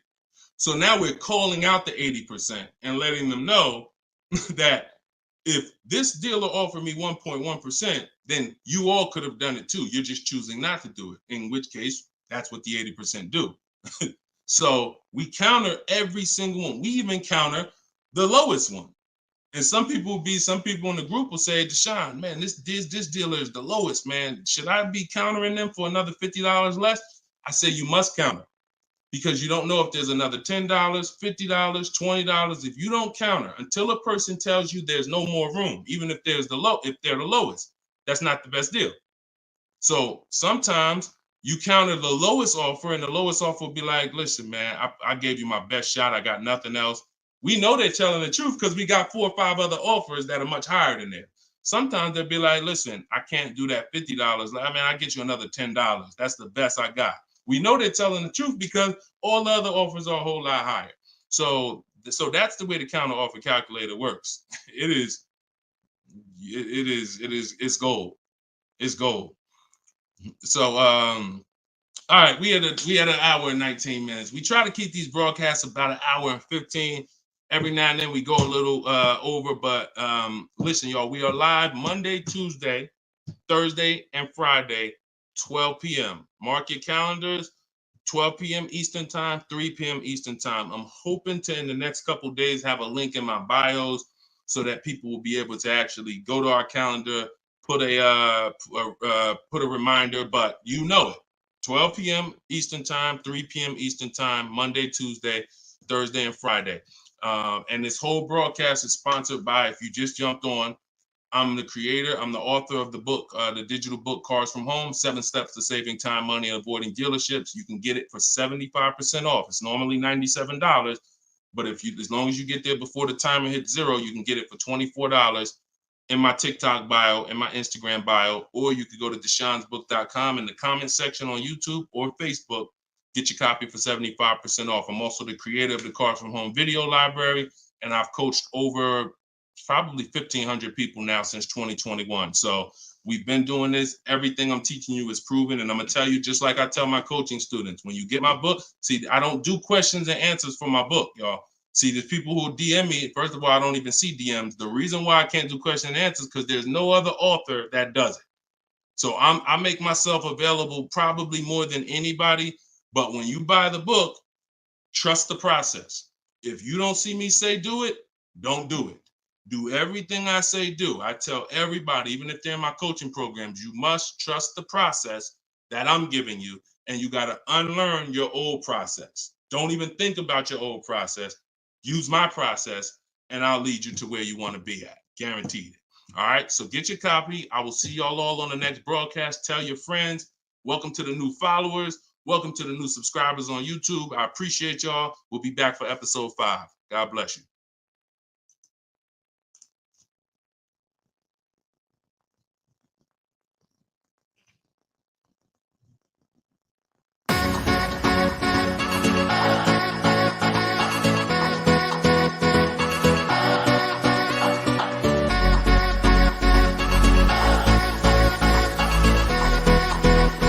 The worst possible thing you could say when you walk into a car dealership. I spent 5 years with Mercedes-Benz, 5 with General Motors, and the worst thing a person could say when they walk in is, if you could just get me to this payment, we got a deal. So your loan's probably still like 19, which means you got to pay to get out. You're upside down. It's called negative equity.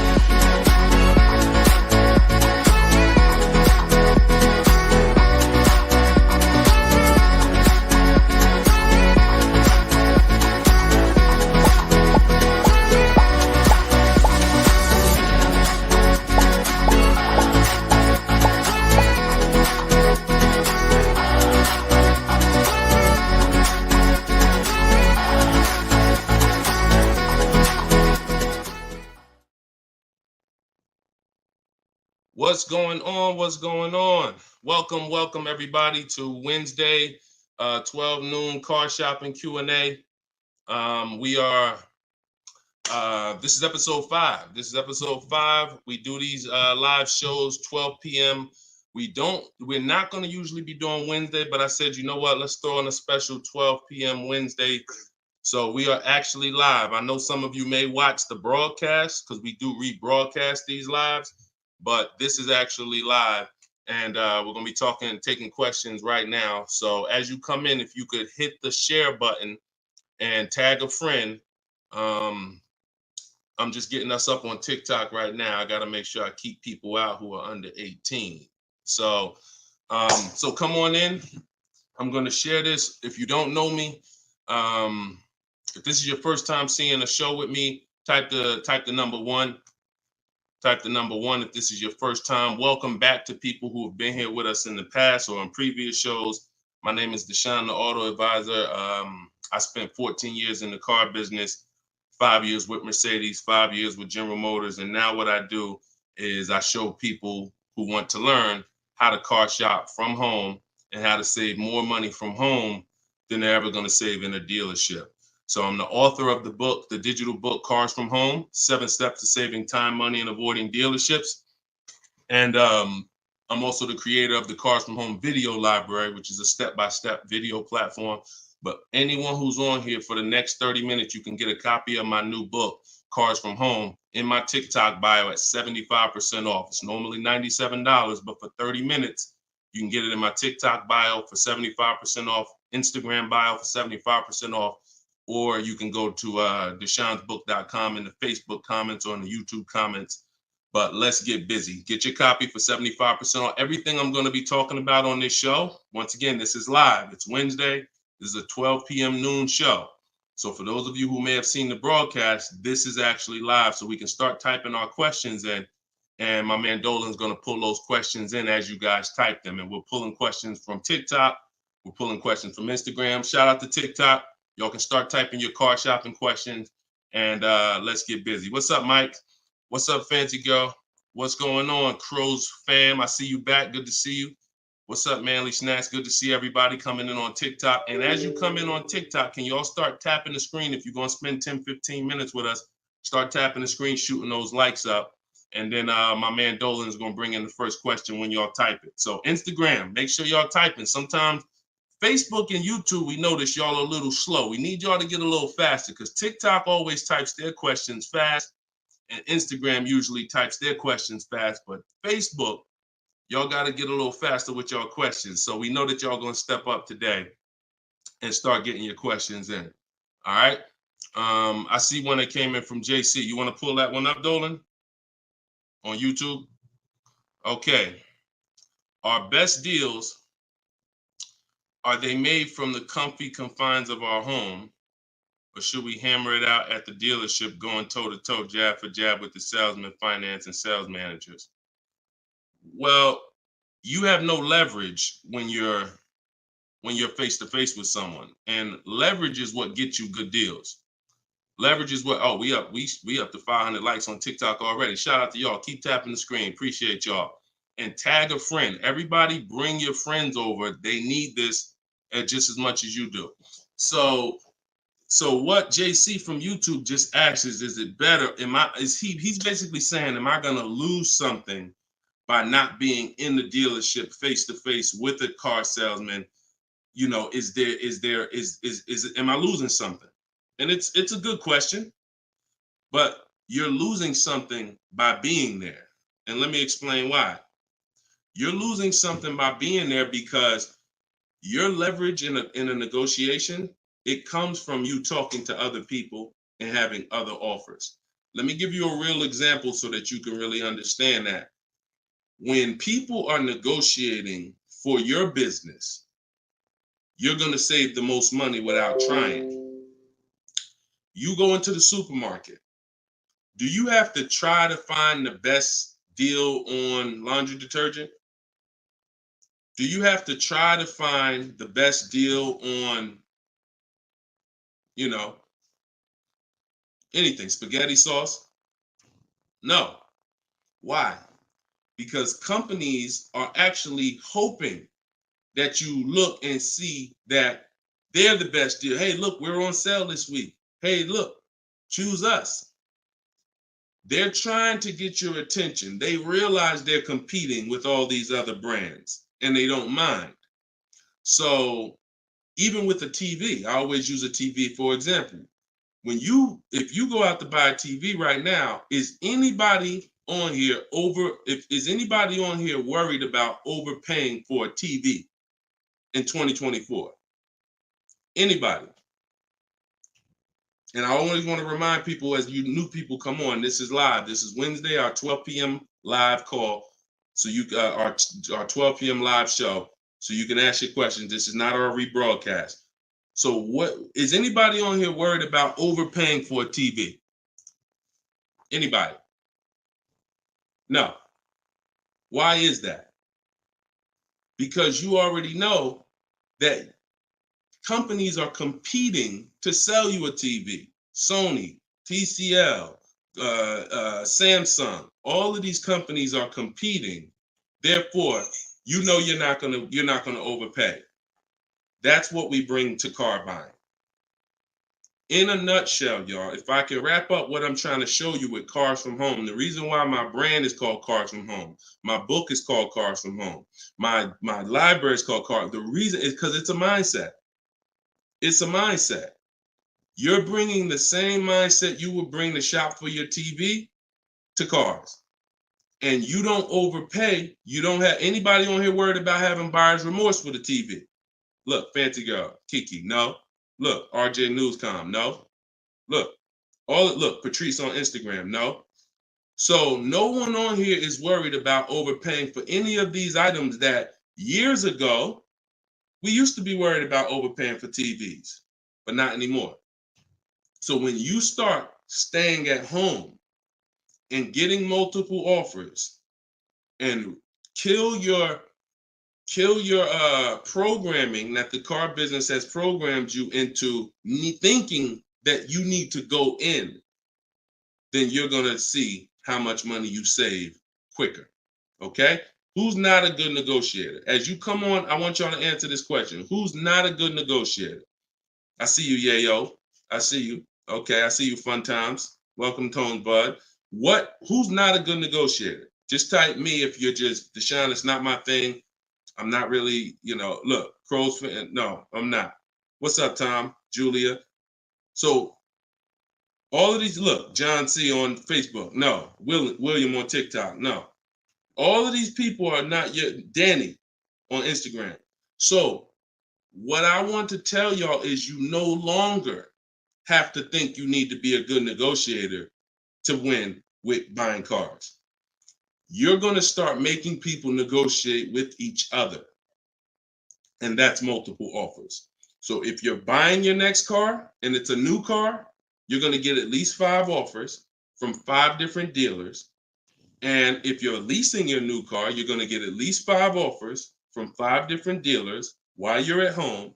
And if you're buying a used car, you're going to stay at home. You're going to look at the entire used car market on all the marketplaces. I teach 8 marketplaces. You need to be everywhere a used car is.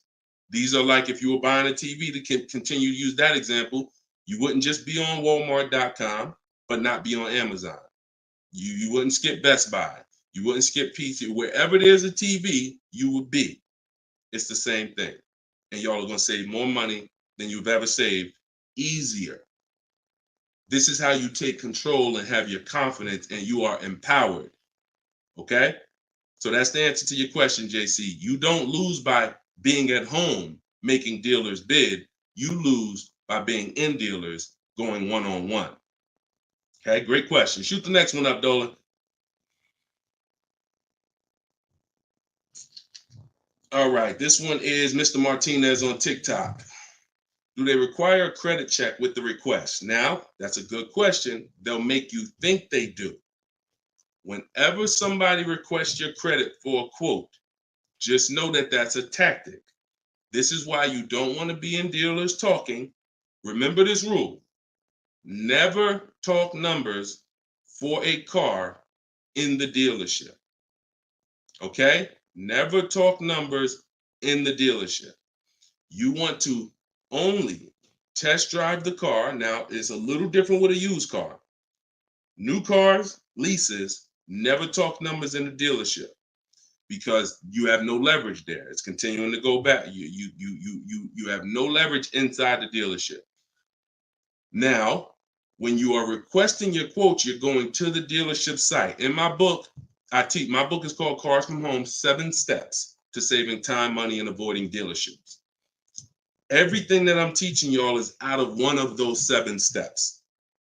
Now, when you get to the point where you're getting offers, we're not using third-party websites because dealers pay for those leads. We don't want dealers paying any extra money to a company to get in touch with us. We want to go direct to dealers' websites. This takes 20 minutes. If you do it my way, you're going to the dealer's website. In my book, I have a link to the dealers, each brand. You put your zip code in and it'll pull up all the dealers. Now, as you go to these dealers' websites, you're doing a copy and paste. Copy and paste. And now, what are we saying in that first message? What we want, what we're looking for, when we can purchase. We're not talking about numbers yet. We just want to see who has a car.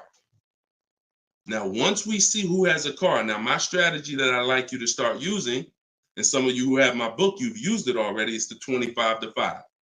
25 to 5 is when you're connecting with 25 dealers online, and the goal is to get 5 offers. So, and the reason why we get 5 offers is because 80% are overpriced. So 4 of those 5 offers are usually going to be overpriced. That's when you know you did it right. So when we're getting our quote request, one dealer might say, oh, I can't do it without credit. One of the things we say when we're requesting quotes for a lease is assume tier 1. Now, for those of you who are purchasing, not leasing, you're going to request quotes all in, taxes, fees, everything in. Now, there are people who are going to try to knock you off your game.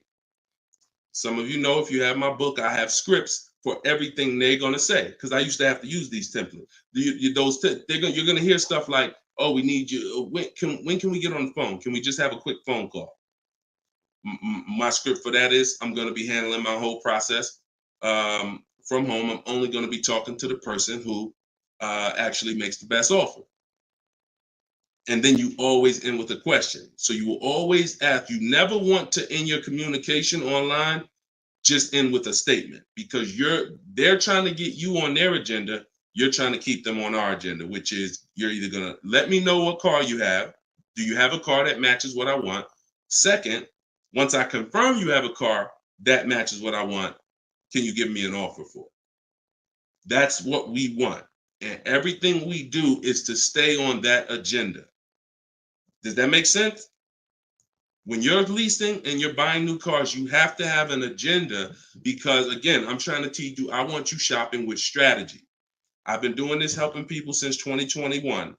We've helped over 8,000 people, probably 6,000 with my book, another 2,000 with our video program. So this, we know, works. I'm not telling you something that I'm hoping works for you. You just have to do it. But what you're going to have to do is stick to the agenda and realize that my only two purposes is to find out, does a dealer have a car that matches what I want? And can you make me an offer on it? That's it. And now I have scripts in my book that do that. For all of you who just came on, this whole show is sponsored by my new book, Cars from Home. And you can get your copy for 75% off. It's normally $97. It's a digital book, because I need to update it as things change in the market. And if you got a print book, if I printed a book and now I mailed you a book, now you got the book and it works now, but when you go to use it a year from now, some things may change, some websites may change and whatnot. Now you got to buy another book. So this book is a one-time, you get upgrades as I upgrade it, and I probably updated it at least 4 times since I launched it. So get your copy for 75% off in my TikTok bio, but you only got 30 minutes. Once 30 minutes passes, it goes back up to $97, which is still a great price, by the way, because you're going to save thousands of dollars using it in my Instagram bio and my TikTok bio. So you're never getting to the point, Mr. Martinez, where you are giving a person an opportunity to run your credit, because everything you're doing is at home requesting information. So as long as you get into the business of being at home, writing and requesting prices and seeing which dealer is going to offer you the car for the best price, you're never going to be in a position where you need to be giving your credit, because there's no reason. And if you give your credit, you really fell for the game, because now they locked you into them, which is the goal. So no reason for everybody, no reason to give credit to give somebody our credit to get an offer. All right, go ahead, Dolan. Next one. Type your questions. I see a lot coming in from Instagram. I'm in the dealership right now. Vital on Instagram. Keep that up, Dolan. Vital just said I'm in the dealer right now. Now, if you're there negotiating, then you're never going to get the best deal. You're never going to get the best deal. Understand, y'all, I'm not playing games. For those of you who don't understand what we really do here, like, this is Greg right here. Greg used our strategies. He got a $56,000 Kia EV6 win. He got it for $527 a month on his lease, no money down. That's through bids. That's not through negotiations. Danielle's lease, $44,000 Audi A3. She got it for $550 a month, no money down. You know, this is on a purchase here. Sean bought, and some of you may have these cars and look at your payments. And you're going to say, Dad, Deshone, I got that same car, man, and I ain't get that price. That's why I'm trying to tell you to listen. And like, we're not regular here. And sometimes I think, like, I'm not the public.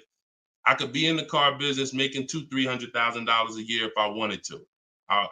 This is not God's plan for me. I'm trying to give you the game, but you got to understand who I am. This ship has sailed. We've been doing this for thousands of people since 2021. If you just now here and you just finding me and you haven't used my stuff yet, like, you missed it, but understand, don't keep missing it. This Sean, he got this F-150 Lightning XLT $73,000 truck, brand new truck. He saved over $20,000 getting bids my way. And the people who learn from me, they're never going back to the old way. They're never going back to negotiating and dealing. It only take one time for you to use what I'm telling you and see how quick you buy cars and see how much money you save to realize, oh shoot, I'm never going back to that old way of car shopping again. All right. So if you want to do it, you need to leave that dealership. Unless you're just there to test drive, that's different. So Instagram. Considering leasing a car, but feels like it will keep me constantly having a car payment if I choose to keep leasing at the end. Could you please explain the strategy to leasing versus financing? Absolutely. So when you're leasing, so this is a great question. Somebody said, look, if I lease, I'm going to always have a car payment. That's absolutely true. And so there's two totally different ends of the spectrum, y'all, when we look at how we acquire cars and get the best deals on them. One is a lease. My goal is to drive a new car, always under warranty in most cases, except if I'm a high mileage driver. I'm paying pennies on the dollar compared to somebody purchasing like that same car that Greg got. He's paying $527 a month. That same vehicle would be, it's a $56,000 car. That same vehicle will be $1,000 a month on the car note, at least on a 6-year car note. So I'm paying pennies on the dollar. I just had somebody today, he's going to pick up a brand new Kia Telluride. He got a payment of in the 400 range of $42,000 Kia Telluride. Once he negotiated it, he decided he was going to put $2,500 down because he wanted his payment where it was. But he already had a ridiculously low payment. It was like a 1.1% lease deal on a Kia Telluride. I told him, I said, you know that same Kia Telluride, $42,000, that would cost about $800 a month to purchase? He said, yeah, I know. I used to buy one. I used to buy mine. He actually had one. It got totaled. So he knows how much he was putting into that vehicle before he actually figured out he's not an 8-year person. So if you're not keeping your cars 8 years, you should be shopping for aggressive lease deals because it's pennies on the dollar. And we shop with bids because it's easy. It's fun. We're in control. And that's the way we do it. Now, the other side of the spectrum are long-term vehicles that are going to be what we call a keeper. If anybody who has a keeper in their household, type a K. If you have a vehicle in your household right now that you've had for more than 8 years, type a K. Type a K. Type a K. As you come in, y'all, if you're on Instagram, could y'all hit that paper airplane? It looks at the bottom of the screen. It allows you to share this broadcast with your friends. And could everyone who shares, could you share this broadcast? It does help. It matters. And I'm never going to stop asking for it. And I'm never going to stop appreciating the people who share. I appreciate you guys.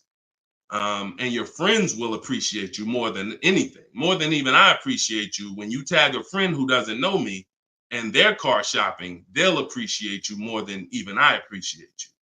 So, okay, all right. So we got John on on Facebook.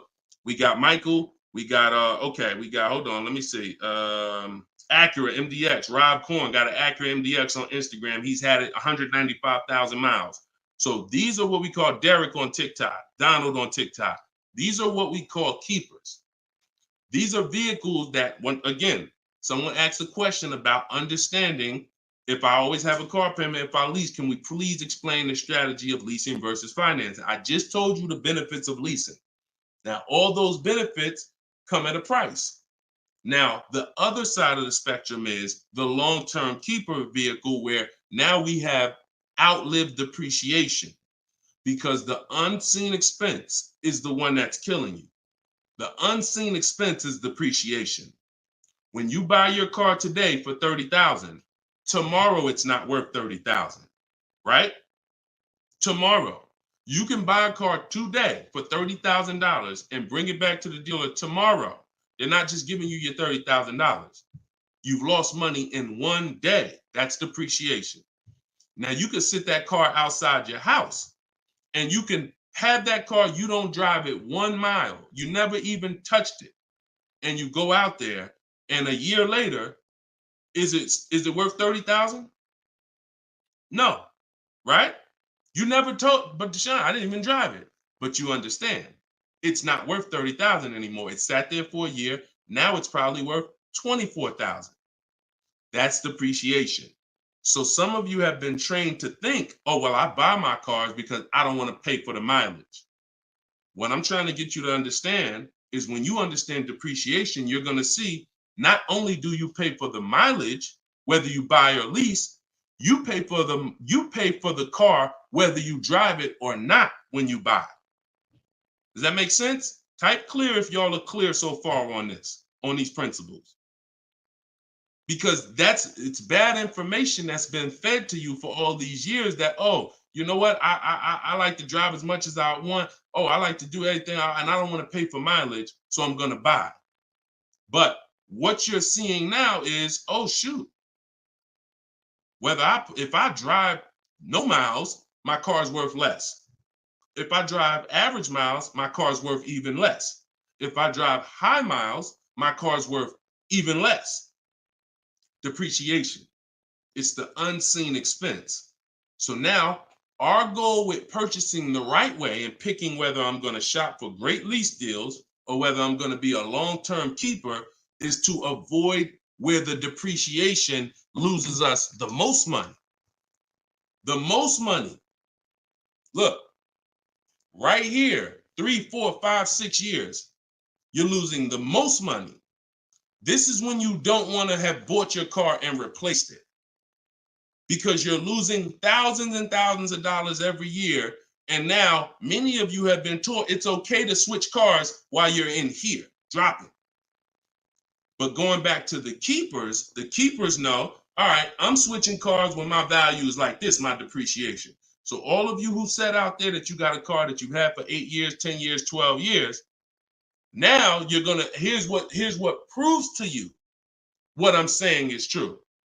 The keepers, which is why I'm trying to get you guys out of that middle, all you 3, 4, 5 year people, 6 year, 7 year people that do not lease. You don't keep your cars long enough to outlive this depreciation, but you don't lease. You're losing the most money by far, thousands and thousands of dollars every car you buy in resale value, because you flip cars, try to trade them in while you just lost thousands and thousands of dollars. So on the other end, those of you who said, Deshone, I got a keeper outside, if that car today is worth $5,000, a year from now, it's probably going to be worth $4,800. That means you're no longer losing value like this. You're only losing value little by little, and you've outlived the depreciation. So your goal when understanding should I lease or buy is like, Deshone, okay, how do I avoid this? Well, if you're not keeping your car 8 years, you should be shopping for leases. Everyone who told you otherwise was wrong. I'm not going to say they were malicious, but they were incorrect. And unfortunately, I call them confidently incorrect. Dangerous. Being confident and incorrect is dangerous to you and others and everyone who's going to listen to you. So I'm telling you the truth based on numbers, that shopping for lease deals is here. If I'm not keeping my cars 8 years, I need to be shopping for great lease deals. If I'm going to keep my car more than 8 years, then I'm going to purchase and I'm going to make sure I get a car that's going to last 8+ years so that I can outlive the depreciation and win with long-term ownership. But I'm not stuck in the middle. Clear? Clear? Everybody clear before we move to the next question? JC said, my man hitting on all cylinders. I appreciate you, man. This is what we do, man. I've been doing this since 2006, man. I'm not new to this. I've been helping people save money on cars and make dealers bid for their business since 2021. And that's what I'm known for. Here in New Jersey, people know when I had my brokerage, Deshone is the person that helps people save money if you listen to him. If you don't listen to me, God bless you. I wish you the best. All right, so for all of you, cue the next question up, y'all. For all of you who just jumped on, this whole show is sponsored by my new book. Everything I teach is out of my new book. It's called Cars from Home, 7 Steps to Saving Time, Money, and Avoiding Dealerships. It's normally $97, but as part of our launch, you can get your copy for 75% off. It's a digital book. It'll be in your inbox in literally 3 minutes. And if you're on TikTok, you won't leave the broadcast, so you don't have to wait until the show is over to click the link in my bio, get your copy, and then you can come back and listen to the rest. Same thing on Instagram. And we got something in the comments for Facebook and YouTube. You guys can click the comment section, or if you're watching us on television, you can scan the QR code with your phone. All right, let's go, Dolan. Shoot that next one up, brother. Let's keep these questions coming, y'all. Keep typing them. And again, we're live right now, Wednesday. This is our Wednesday 12 p.m. live stream. I want to make sure I keep saying that because we broadcast these shows all day long so that some of you could tell your friends if they missed the live show, they can still see the broadcast. But right now, it's Wednesday, and this is our 12 p.m. live. So ask your questions. This ain't a rebroadcast. JC said, could you please share with us your insights on how to best eliminate dealer add-ons, addendum lists from the deal? Example, windows etching, low jack, nitro in the tires, Scotch guard. Okay, you name it, whatever. I always say this, and I have a video that has done well. It's been seen by several people, and it says we don't negotiate with dealers with fake fees. You can see, what I need you to know is 80% of dealers are overpriced. 20% are trying to beat their competition, and they don't mind competing. These are the best people in the world. These are the people you want to find and buy from. But there's 17,000 new car dealers in this country. There's 100,000 used car dealers in this country. Somebody tell Isaac on TikTok that we just answered that question. So if there's 17 million new car dealers in this country, 17,000 new car dealers in this country, and 100,000 new car dealers, used car dealers, and 80% are overcharging, then you need a strategy to find the 20%. That's another reason why you cannot walk into a dealer and think you're going to get your best deal, because you don't know. You have a much higher chance of finding an 80% than you do a 20%. Does that make sense? It's more than likely when you walk into a dealer and you request a quote, or you request an info, even the dealer that you've been buying from, they're going to say, it's more than likely you're dealing with an 80% dealer, just based on the sheer numbers. It's not 50-50. And like I said, I've worked with 8,000 people since 2021. We have the data to show this is not 20% is who you're looking for. That's who we're looking for. So what we do is we need to sort for them. We're not looking to walk in. We're looking to stay at home and sort for them. The 80% are going to do what the 80% do. To answer your question, JC, I'm not interested in getting an 80% dealer to take off their fees, because that's not what they do. Thanks, Carter's dad. That's not what they do. They charge fees. People pay fees. People who walk into them and buy the old-fashioned way. Your friends. Some of my friends who don't know me, most of my friends know me though now. So, pretty much everyone that knows me in real life uses what I teach. But some of your friends, pretty much any of your friends that ain't doing what we teach, they're out there walking into dealers. And the 80% are going to do what the 80% do, as long as people keep paying it. As long as people, all right, man, well, look, you're going to have to take some of that off. It's made up to begin with. So how do I win if you're taking off $2,000 of fees you made up, and then I think I won? How's that a win? So the tactic is, the worst kind of people are going to start so high. It's called padding the deal. So when you walk into the dealership, I'm padding the deal if I'm the worst kind of person. If I'm somebody who I bounce from dealer to dealer, I make a lot of money, but my customer service scores are low, but I make a lot of money, so I always have a job. Now what I'm going to do is, you're going to sit down, and I'm going to say, all right, which car are you looking for? Which car are you looking for, Diana? All right, Miss Roberts. All right, here's what we're going to do. Okay, so it's going to be working out about $650 a month. All right. Shoot, that seems kind of high. Here's the problem when you're in a dealer. You don't even know if $650 was the right starting point. Maybe the real starting point was supposed to be $550. But I'm going to start you at $650 because I know psychologically you need to think you won. See, pay attention to this. Pay attention to what I'm telling you.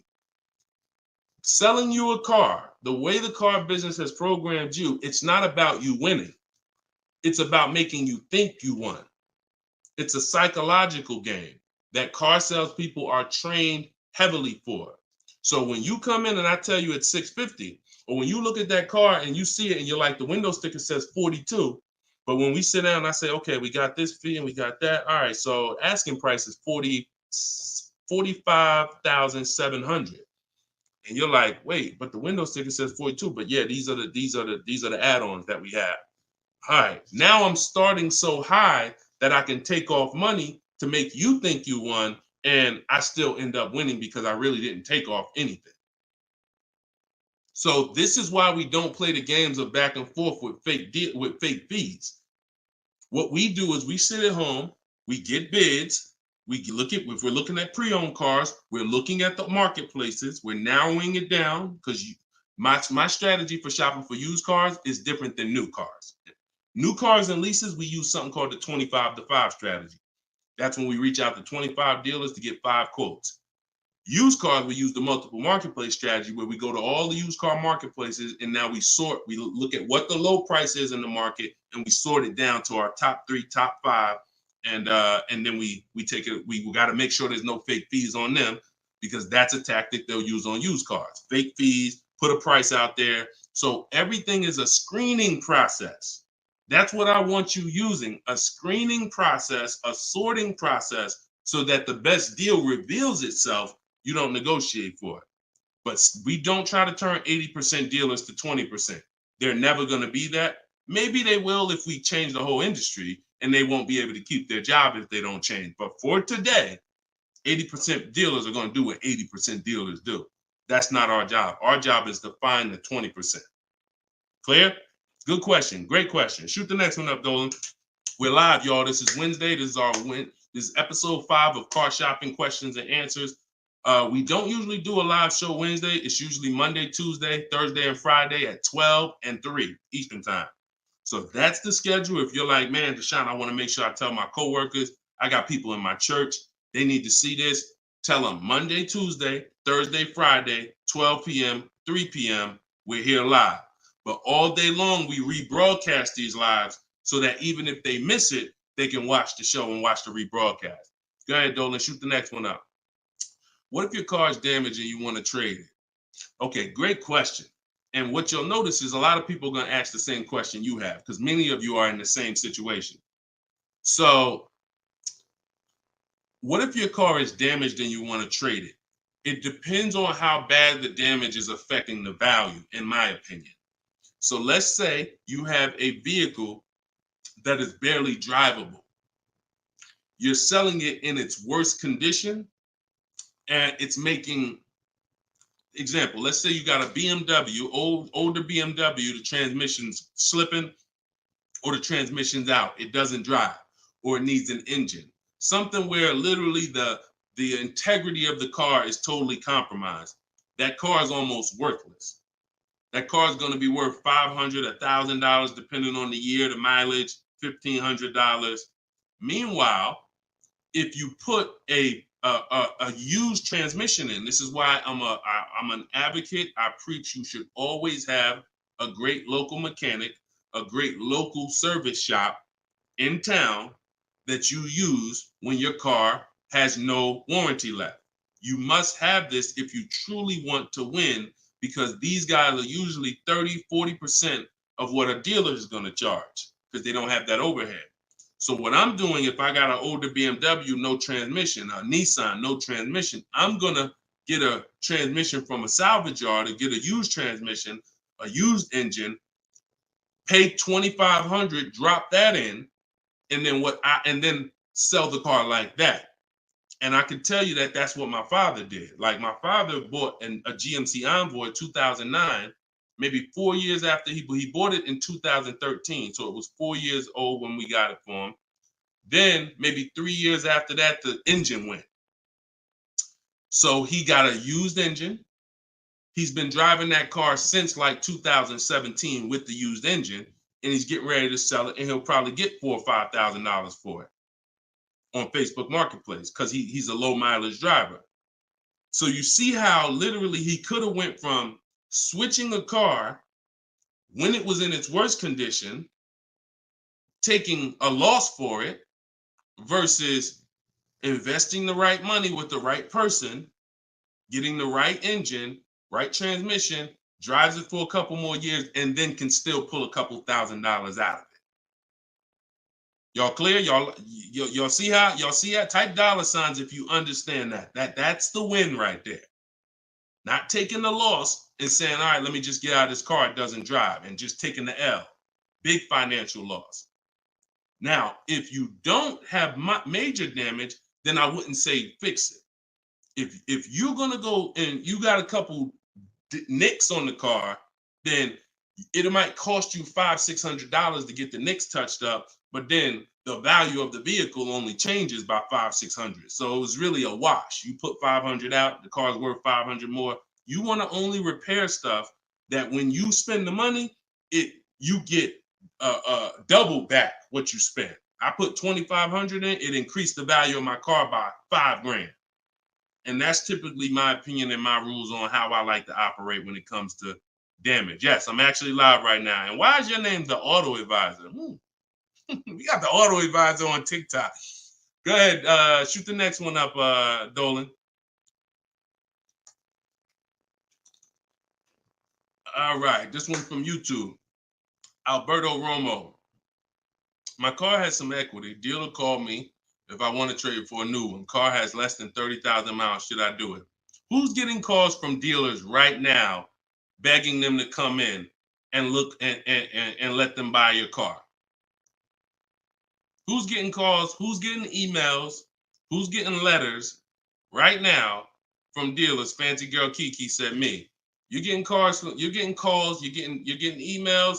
You're getting letters. Hey, Ruben, we'd love to buy your car right now. Hey, Isaac, we could get you out of your car early. Come in right now. A lot of you, right? I see a lot of you. The reason that's happening, look, he's saying lock on Instagram, me. So the reason this is happening, y'all, is because they're depending on you letting the dealer be your first offer for your car. Now, see, dealers know they're getting outbid right now. They're not able to buy as many cars as they used to because people are getting used to, I mean, it's almost a curse word in my book. We don't use this word. We don't use the word trade.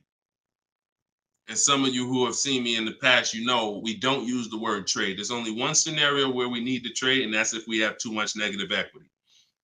The reason why we don't trade is because trading is not a bidding system. There's 3 transactions that you've been trained to give to a car dealer. One is buying a car from them. That's its own transaction. I bought a car from you. The second is getting the loan from them. That's another transaction. I got a loan from you, because there's other companies out there that only give loans. They don't even care if you buy a car. They don't sell cars. They give loans. That's a clue that there's money in the loan business.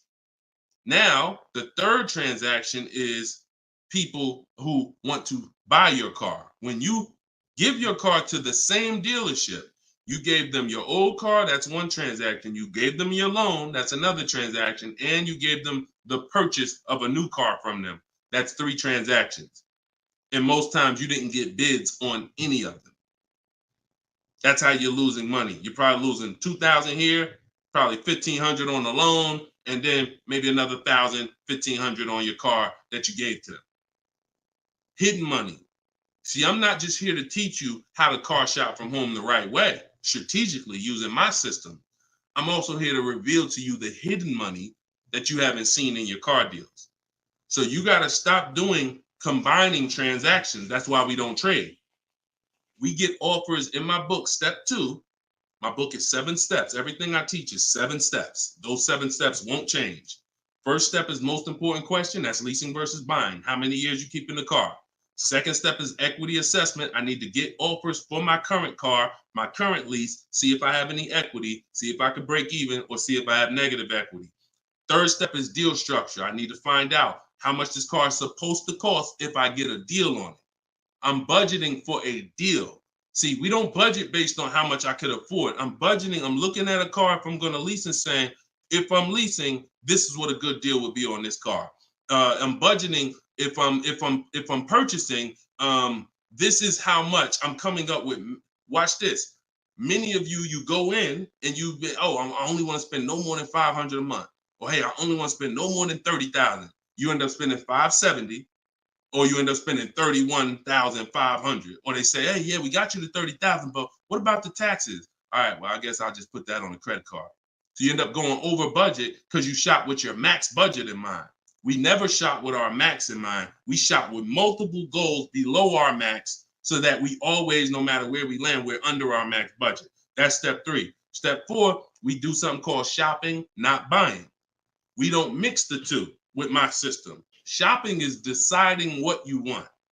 Buying is step 5 when we go into the market and we start getting offers on what we want. But when you get to step 5, you're in the market getting offers. Step 6 is paperwork and protection. All that paperwork that you need to know. All right, do I need this product? Warranties, all of that is step 6. And then step 7 is delivery. So everything I'm teaching you falls under one of those 7 steps. And I'm trying to get you to use a system instead of winging it.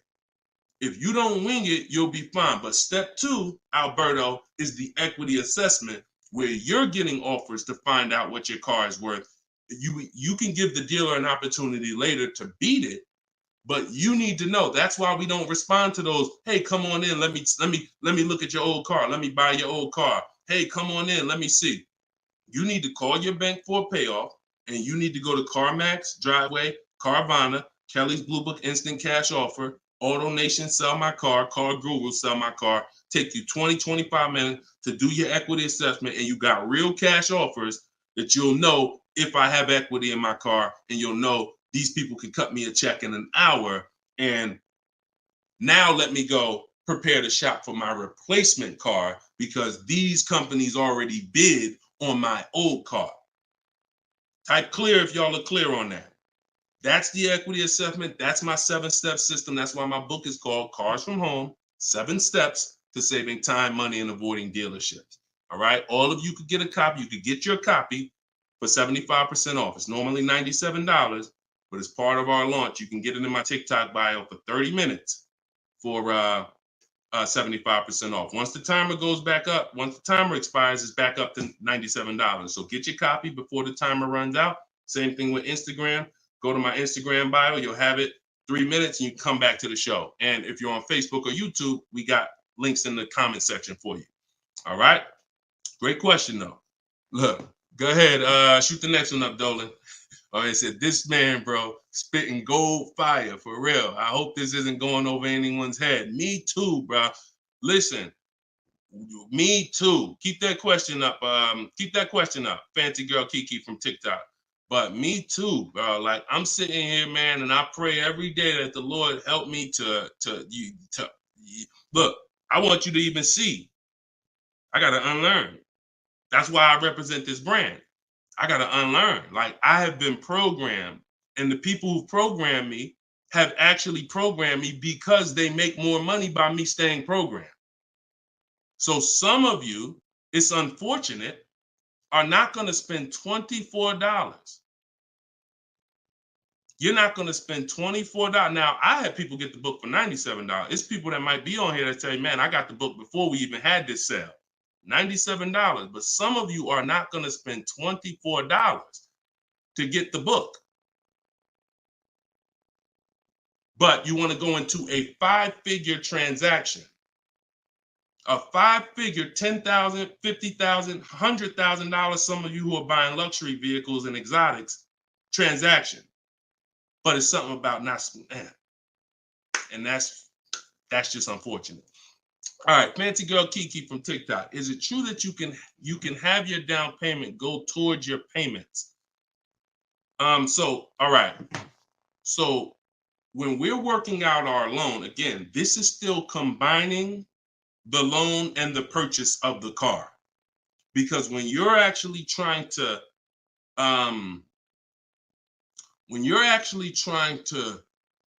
figure out and hope your down payment goes towards the payments and actually goes towards the car versus you basically just giving it to the dealership or maybe losing it to, not going to the car, you're mixing. Because when we're shopping, we have loan. When you buy your car, if I'm financing, right? Give you an example. When I bought my Infiniti truck, I'm shopping for the car. Once I get the car, now, and I use my perfect budget calculator. It's in my book. It's a calculator I created. See, that stuff I can't even explain on this show. I can't explain how a calculator that I created works. It's a surprise when you get there, when you're reading and you're like, oh, this is a calculator. I never seen nothing like this before. I know, because I made it. And I got like 5 of them in there. So, but when you're trying to do what it does, I can tell you how to do this manually to some degree. When you got to know what you can spend. That's why we have that budgeting exercise where in order for me to be at a $450 a month payment, I can't get any more than a $22,000 loan. If I get more than a $22,000 loan, then I'm going to have more than a $450 payment. So now you might say, okay, 6 years though, because if I go 6 years on the loan, then maybe I could get like $25,000 depending on my interest rate. But I need to know how much car I can buy based on where I want my payment to be. So now once I establish that in a budget exercise, you can do that with some calculators online, try to, but you have to account for taxes. The reason why these calculators don't work well, because they're not going to account for the taxes. They're not going to account for, any down payment you want to put in, and they're not going to account for any equity you may be getting. And then they're not going to give you these goals for, all right, a 5-year loan or a 6-year loan is 2 different prices.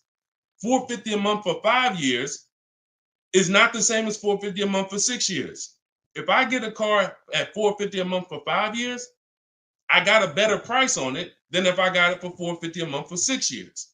So these are the things that you kind of got to have in your budget so that all right, this is how, because it does me no good to know that I could go and spend $35,000 on a pre-approval. What does that do? How does that equate to what I can actually spend? I don't want to spend $35,000. That's a $700 a month payment. So, but once you establish the budget on how much I can spend, now you go find the car. So I'm shopping for the Infiniti, and I'm shopping knowing all of these cars are within my budget. Now, when I actually get the car, now what I'm doing is going and I'm finalizing my loan and having multiple dealers, multiple banks and credit unions give me offers for my loan. Everyone can run my credit with a hard pull because I'm within the rate window where it's not going to affect my credit negatively. It's only going to weigh as one hard pull. I know you have heard, oh, don't let all these people run your credit. If you do this right, according to how you're supposed to rate shop, you can Google rate shop. In fact, I'll show you right now. I'm going to share my screen so y'all can actually see. See, it's the information you don't know that's costing you.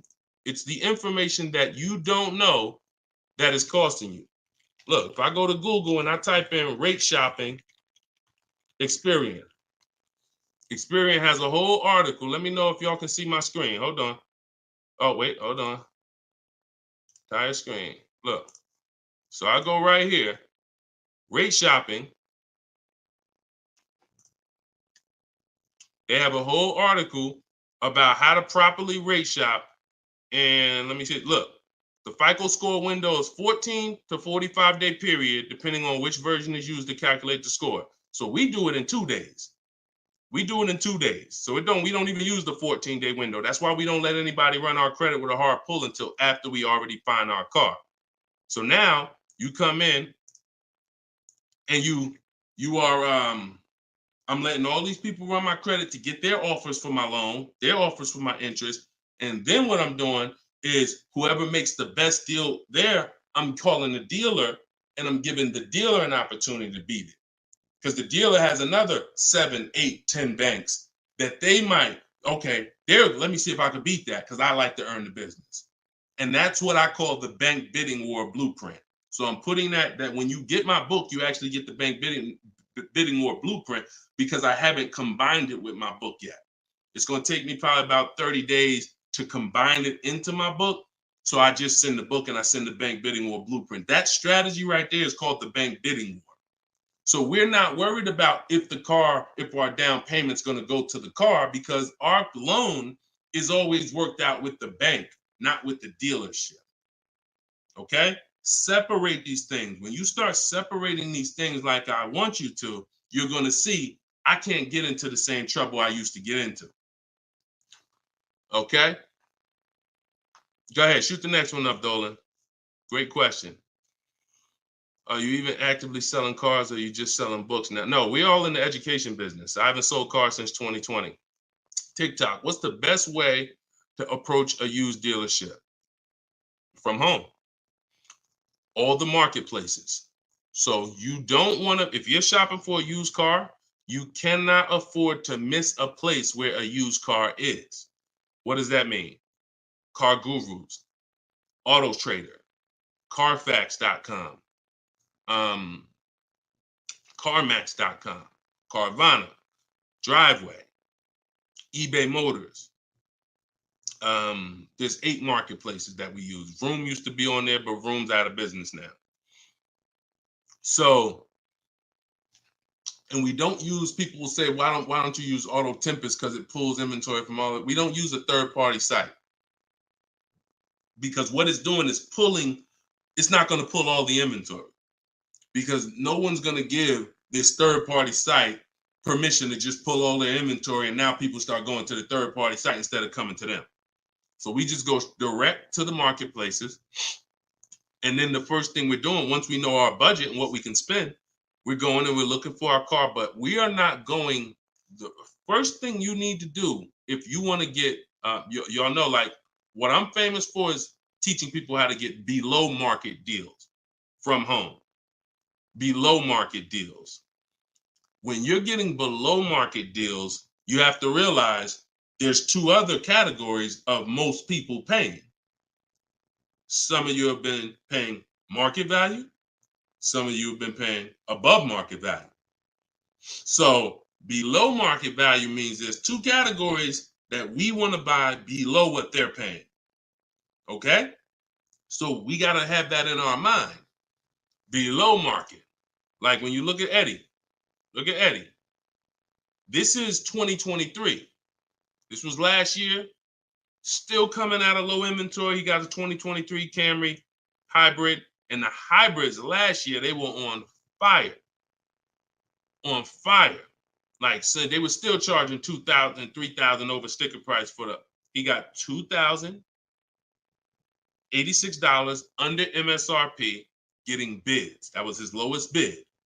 Okay? He said, I had a 1-week window. So those of you who are like, Deshone, I need a car in a week. When you get bids, it ain't nothing. He said, I actually completed the process in 4 days. So below market deals where people are paying sticker price and they think they won. You know what? Hey, you know what? The best deal is, at least I didn't get a markup, sticker price. Now, let's get back to approaching the used cars. When we open up when we get in used cars.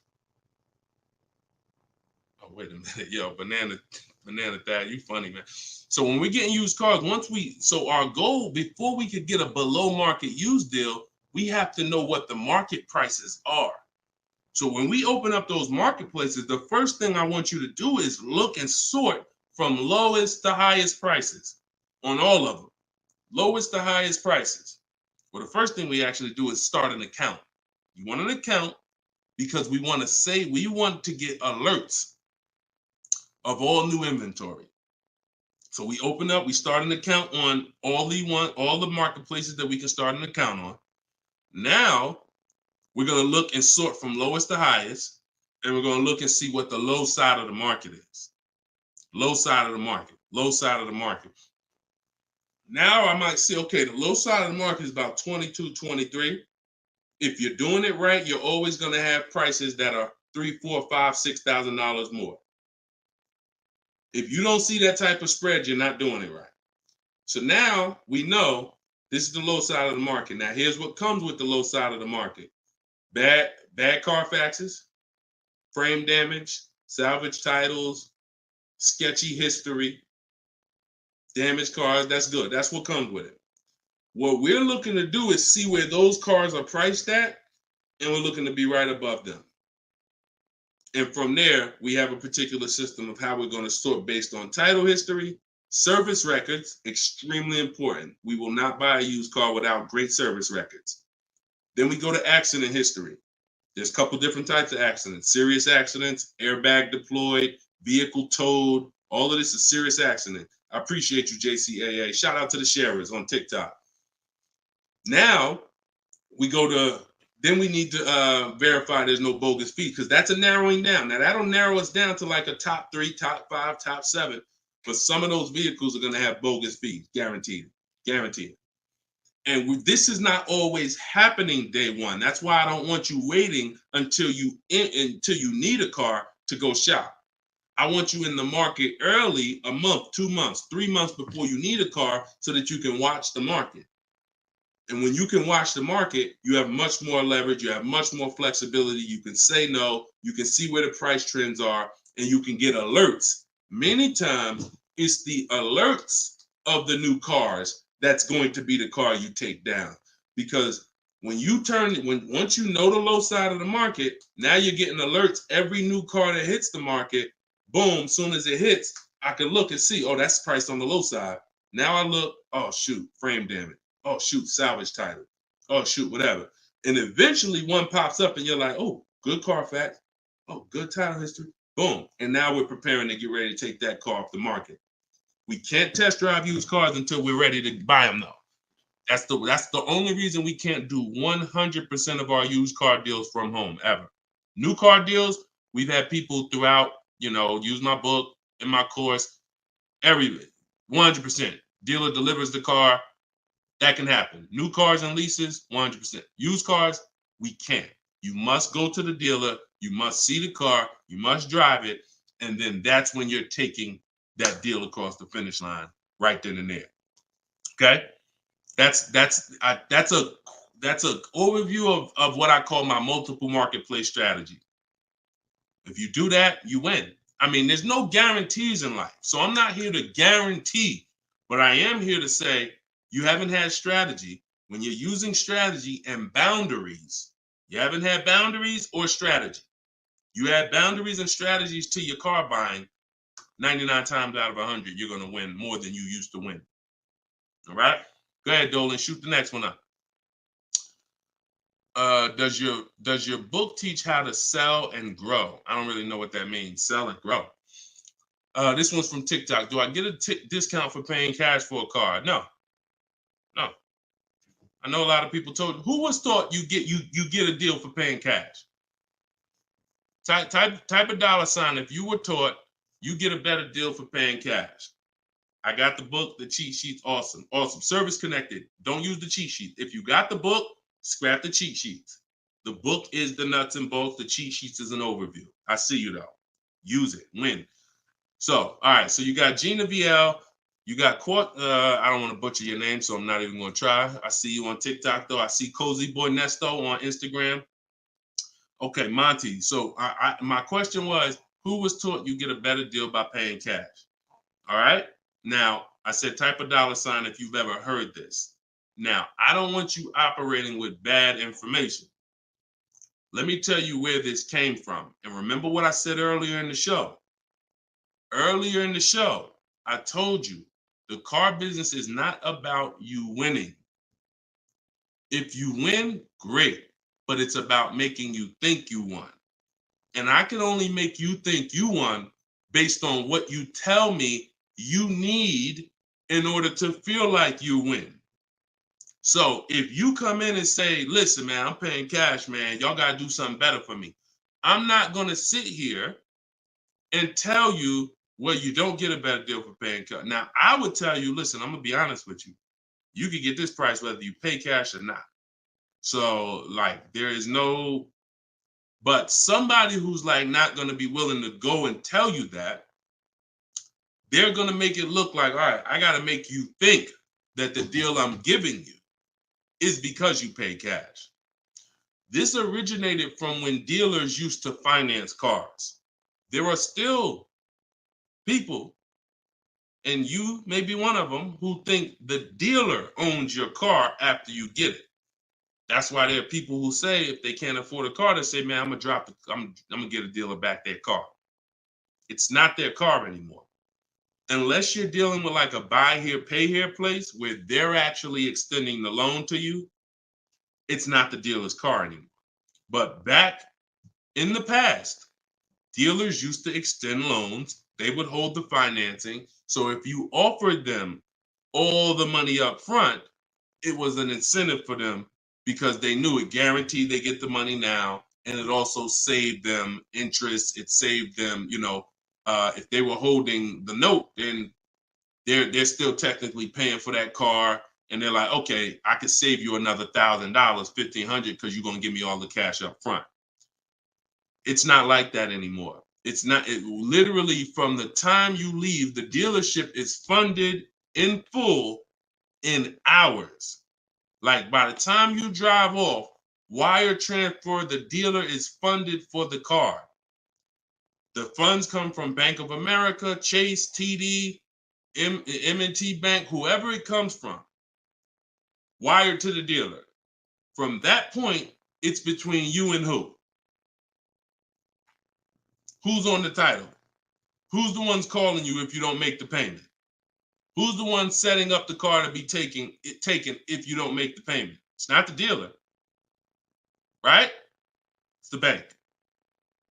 So it's always between you and the bank from that point, which is why you don't get an exactly life experience. You're not getting a better deal paying cash. And that's just because that's the way it's set up. Now, the rare exception that you may see, and this doesn't happen a lot, sometimes there's like a low interest rate. Like when I was with General Motors, we might have like all right, you could get 0% interest, or you could get a $5,000 rebate. Only on a new car though. But you can't do both. So if you had somebody who could pay the cash, maybe if they save more money by taking the rebate than they would if they were to take the loan. So in which case, you're not getting a better deal because you're paying cash. It's just an incentive to, you're getting a rebate. But so those are these are very rare circumstances. So I just don't want you going in and telling you that you heard that from me. And I'm just telling you that's the truth. Like that is the truth. And when you really look at how banking works and how dealerships work and the fact they don't own the car, you'll understand there's no incentive to you paying cash at all. And if you're not investing your cash, see, I want you to also think about what you're doing with your money. Because if you want to pay cash, God bless you. Pay cash. Interest rates are high. Put as much down as you can. Pay cash. Get the loan out of there as fast as possible. You're paying 6, 7, 8, 10%, 12%. Get the loan out of there. Pay it off or make a large down, only finance a small portion of the car. But if the rates are low, which at some point we do believe rates will be low again, or I always tell people in the bank bidding war, you got to check, see if there's any special interest rates. There might be 0%, might be 1%, 2%. So if those instances exist, there are people who your money's invested. You're getting 8% on your money. You're getting 6%. You're getting 10%. You're in real estate. You're getting 15%. It makes no financial sense to take that money that's earning money for you out and put it into a car that is going to lose money for you. That $20,000, $50,000 you put in the car is going to be worth half of that in 3 and 4, 5 years. 5 years, it'll be worth half. So these are the things I talk about. I don't believe in one size fits all car advice, y'all.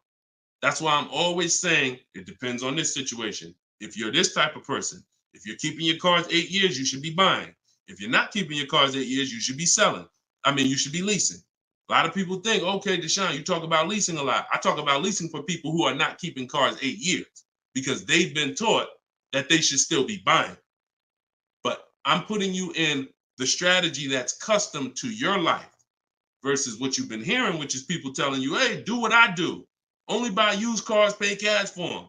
Now, that's your situation. So anyway, so all of this is out my book. Cue the next question up, Dolan. We got a couple more minutes and then we'll wrap. All of this is in my new book, Cars from Home. It's called 7 Steps to Saving Time, Money, and Avoiding Dealers. Normally $97. You can get your copy for 75% off for 30 minutes. It'll be $24. And everything I teach is in there. You know, everything that my video my students in my video course have had, my coaching. This is the same 7-step strategy that we use to get these below market deals. And I've been showing them throughout the show. So if you just jumped on, like we've been showing these deals throughout the show. All right. Go ahead, shoot the next one up, Dolan. How can we eliminate dealer ad? Oh, we did that one. Yeah, we did that one from YouTube with the dealer add-on. This one's Dakota from YouTube. I have a Malibu Chevy, still drives good. However, the dealer is banged up as well as a few scratches. The door is banged up as well as a few scratches. I mean, if it's cosmetic, if it's banged up, I won't worry about the few scratches because the few scratches is really what's normal. And you know, people expect you to have normal wear and tear on the car. Some people think, hey, if I have a, you know, even with leasing, you're allowed to have wear and tear, a couple nicks, dings, they allow that. They don't expect you to bring the car back perfect.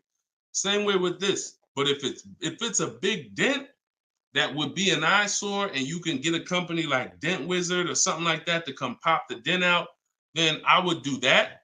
That might be $200, but it might make a buyer pay, you know, $1,000 more for the car. Because if I come and I see the doors banged up, I probably want $1,000 off depending on what you asking. But if I come and see you done smoothed it out, now you could ask, and I'm less like, you know. So that stuff that you can put a little money in that gives you a bigger return when you go to sell a car. Okay, in my opinion. Okay, show and tell. I have the book. Is Maps Academy different? Yeah. Maps Academy is my video program. The book is the 7 steps. I have a video library that's 7 steps in video, and then Maps Academy is, you know, my video program, and I coach people. So we do these Zoom calls, so we make sure we answer questions. So I always say, get in where you fit in. You know, get in where you fit in. I don't care how you get the information. Get the information. You want to get it from my free videos on social media. You want to cycle through those. I got hundreds of them. Piece things together. Get in where you fit in. You want to be on the live show. Try to piece it together. You want to get the book. You want to be in the video library. You want to coach with me. Whatever. That's what I'm saying. It's no excuse. It's no excuse for any of you not to be getting below market deals when the information exists. And it's thousands of people that testify about me. I'm not new here. We got over 2 million followers. If I wasn't helping people, it would have been out by now. Somebody would have wrote by now, oh, this guy don't do what he said. I got thousands of people around this country, testimonials, hundreds that we done just grabbed, boom, boom, emailing us, yo, look at my deal, look at my deal. So it's just, you are just now discovering what we do. But understand, we've been doing this. All right. All right. All right. Go ahead. TikTok. What would be the sweet spot year in buying a used large SUV, Suburban or Expedition? Much as you could afford. You see, so when you look at quality, this is why I like to have multiple goals. Because what I like to do is I like to have a goal, right? 5-year loan, no down payment. That's one price. 6-year loan, no down payment. That's another price. 5-year loan with the money, you know, I might say, okay, if I have to, I can put $5,000 down. You know what I'm saying? Some of you, that's realistic. That's how you look at it. Man, if I have to, I got $3,000 I can put down. If I don't have to, I don't want to. That's why when you use my perfect budget calculator, which is in my book, step 3, when we're budgeting, we're deal focused budgeting. Here's what you want to know. If I want to be at $450 a month, how much is $450 on a 5-year loan, no money down? All right, that's one purchase price. Now, second tier, $450 a month, no money down, 6-year loan. I told you, I pay more if I had $450 for 6 years than I $450 for 5 years. So that's the next step up. Then I say, okay, 5-year loan using my down payment money. And then my max budget would be 6-year loan using my down payment money. But understand, I'm still under my max budget.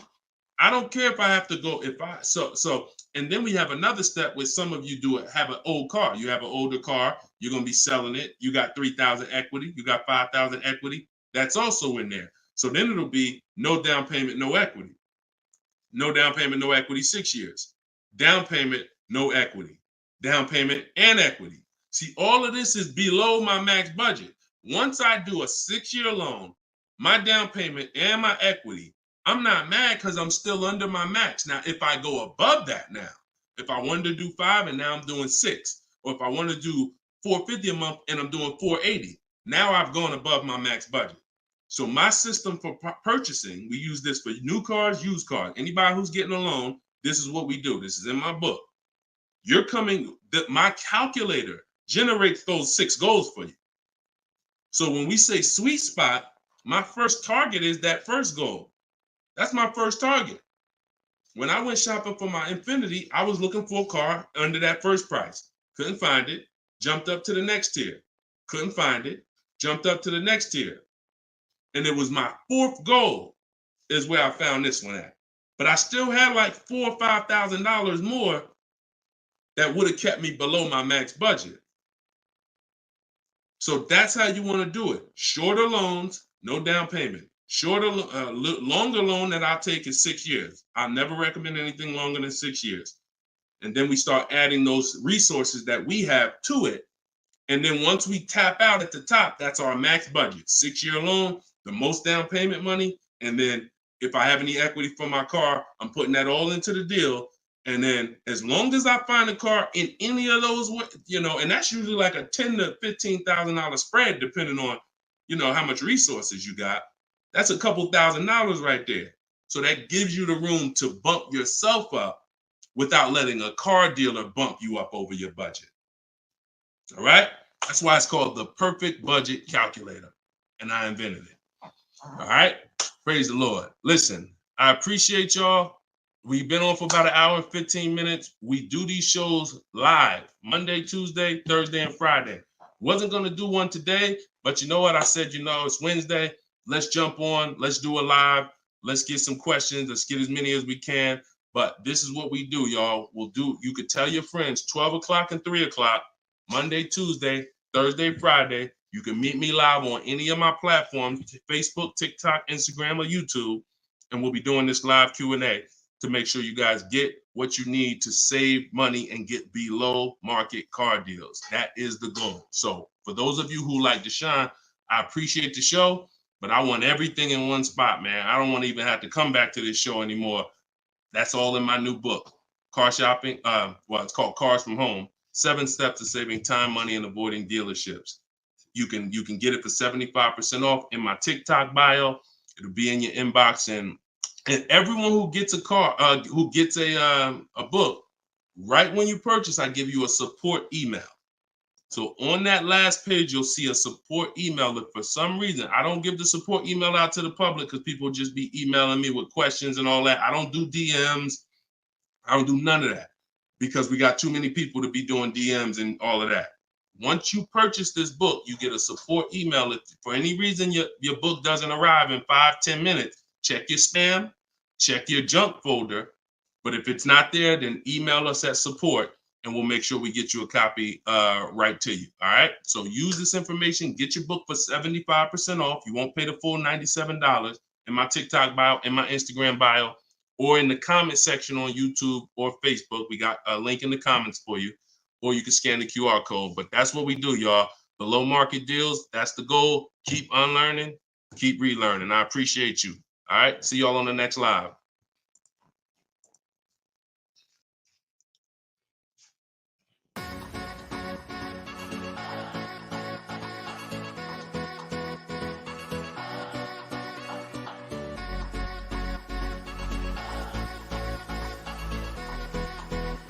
The worst possible thing you could say when you walk into a car dealership. I spent 5 years with Mercedes-Benz, 5 with General Motors, and the worst thing a person could say when they walk in is if you could just get me to this payment, we got a deal.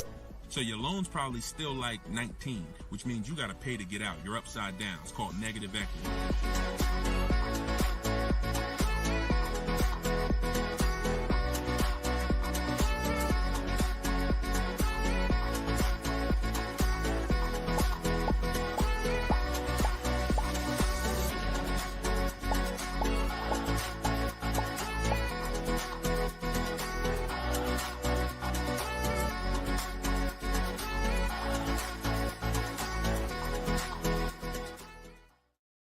Gail, welcome everybody to episode 6 of Car Shopping Questions and Answers.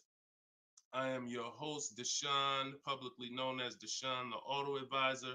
We do these shows Monday, Tuesday, Thursday, and Friday live at 12 p.m. Eastern Time and 3 p.m. Eastern Time. So I know some of you may see our live rebroadcast. That's for you to tell your friends about. That's when you can't make the show, you catch the rebroadcast. But those are the times that we're live. If you don't know me, I'm the author of the digital book Cars from Home, 7 Steps to Saving Time, Money, and Avoiding Dealers, currently rated 4.94 on Goodreads.com. So thank you to everyone who has reviewed the book, the digital book. All of you can get the copy for 75% off during the show for the next 30 minutes. You'll see when you click the link in my TikTok bio, there is a link, there's a button for you to get 75% off. So you won't pay the normal $97 price. Same thing with Instagram. And you guys on Facebook or YouTube, you can click the button in the comments and you can get your copy. So come on in, start typing your questions. We do this, we do rapid fire Q&A. I see a lot of people coming on the TikTok, and we got Dolan pulling questions. So no matter where you're watching us from, type your questions and we're going to pull them into the live show and we'll get them answered right now. All right.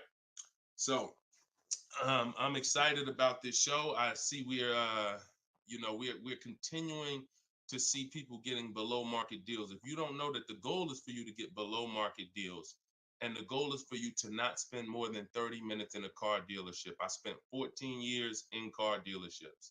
So you're not learning from somebody who's just like you. I'm just like you in that, I buy cars, I lease cars.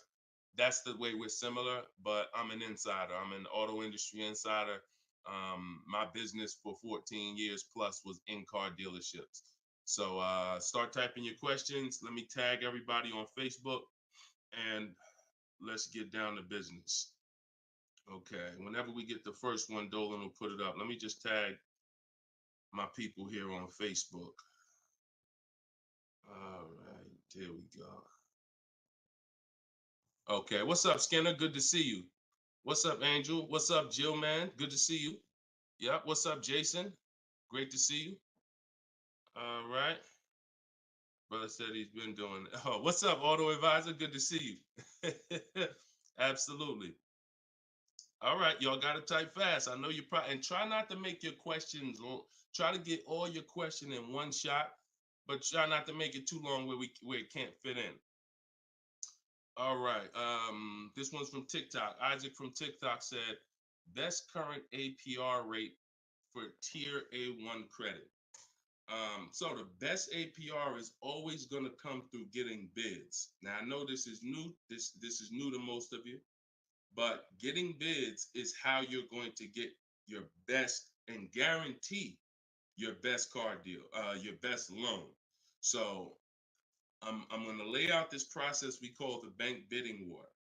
And if you follow this step, you'll be able to have 10, 15, 20 banks and credit unions bidding for your loan. And then you'll be able to pick the best one. And the way you do this is extremely important, because if you do this right, then it's only going to have the same effect on your credit score as one hard inquiry. So think about what we're saying. We're going to allow multiple people to access our credit with hard inquiries, but at the end of this period, after we get our car, the weight on our score, the effect on our credit score is going to be one hard inquiry. So the first thing, there's 3 rounds in the bank bidding war. The first round is to always check and see if there's any special interest rates or special promotional rates that are being advertised for the car you're looking for. So let's just say you're shopping for a, Kia Telluride. You're gonna now check and see, is there any special interest rates? 0%, 0.99%, 1.99%. All of these rates are like a finance rebate. That means there's no bank or credit union that's gonna beat them. So this is the first round. So if we do get a special interest rate there, there's no reason for us to even shop for interest rates other than that, because again, no bank, no credit union is even 2.99. Now, here's what you have to check when we do that. How long is that loan? Because some people might give you 1.99, but it's only for 36 months. And some of us are not going to take a loan for 36 months because the payment's going to be too high. You might need a 5-year loan or a 6-year loan. So we're not just looking for if there's a special interest rate, we're looking for what is the term.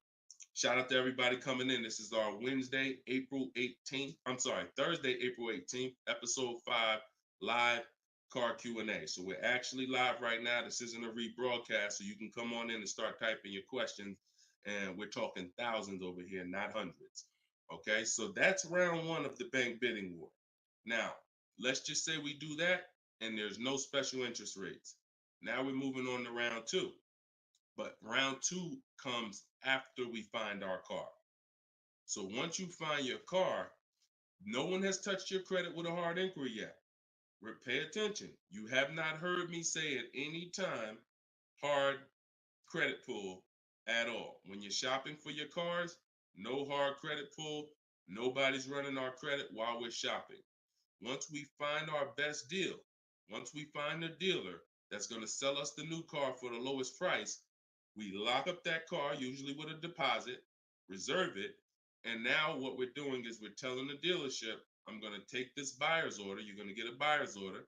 You're going to come home. And now you're going to now the second round of the bank bidding war is about to start. You're going to come home. You're going to call your bank if you have one, or your credit union. This is when you're going to let them access your credit. Because if you've ever tried to actually get a bank to tell you what the interest rate would be, like a pre-approval, many of them, and if you've experienced this, I want you to type a 1, many of them will say you need to have a car first, right? If you've experienced that type of 1, you call your bank, hey, I'm trying to get a pre-approval. They're like, okay, well, we need the information on the car. And you're like, well, I'm trying to get the pre-approval so I can go get the car. So that's why we don't follow that process of getting a pre-approval beforehand. Look, Marinette, you've experienced it on Facebook. So when we look at having the buyer's order for the car that we reserved, you have everything you need now. You have everything the bank could want.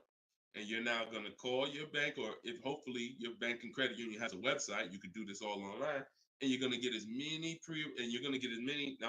approvals, offers as you possibly can. In my book, I list a couple: your bank, your credit union, online banks, Lightstream, community credit union, everybody who can lend in your state, you want them bidding. This is very important because some of you haven't been trained to see. My job is to not teach you just how to buy from home and make people bid for your business. My job is to show you everyone willing to listen. If you're willing to listen, I'll show you where the hidden money is in your car deal, the money you have not been trained to see, or the money you've been trained not to look at. And the people who have trained you not to look at this money are usually the people that's making the money. So you have to see that one point. Let me give you a scenario here. Let's go to an auto loan calculator so you can see how much money is just in your car loan. Just in your car loan. And we're going to do a couple different interest rates so y'all can take this serious, and you'll see why you need to be getting multiple bids for your interest. So If I'm buying a $30,000, if I'm looking to borrow $30,000, let's take $30,000 for an example. Average, pretty good average.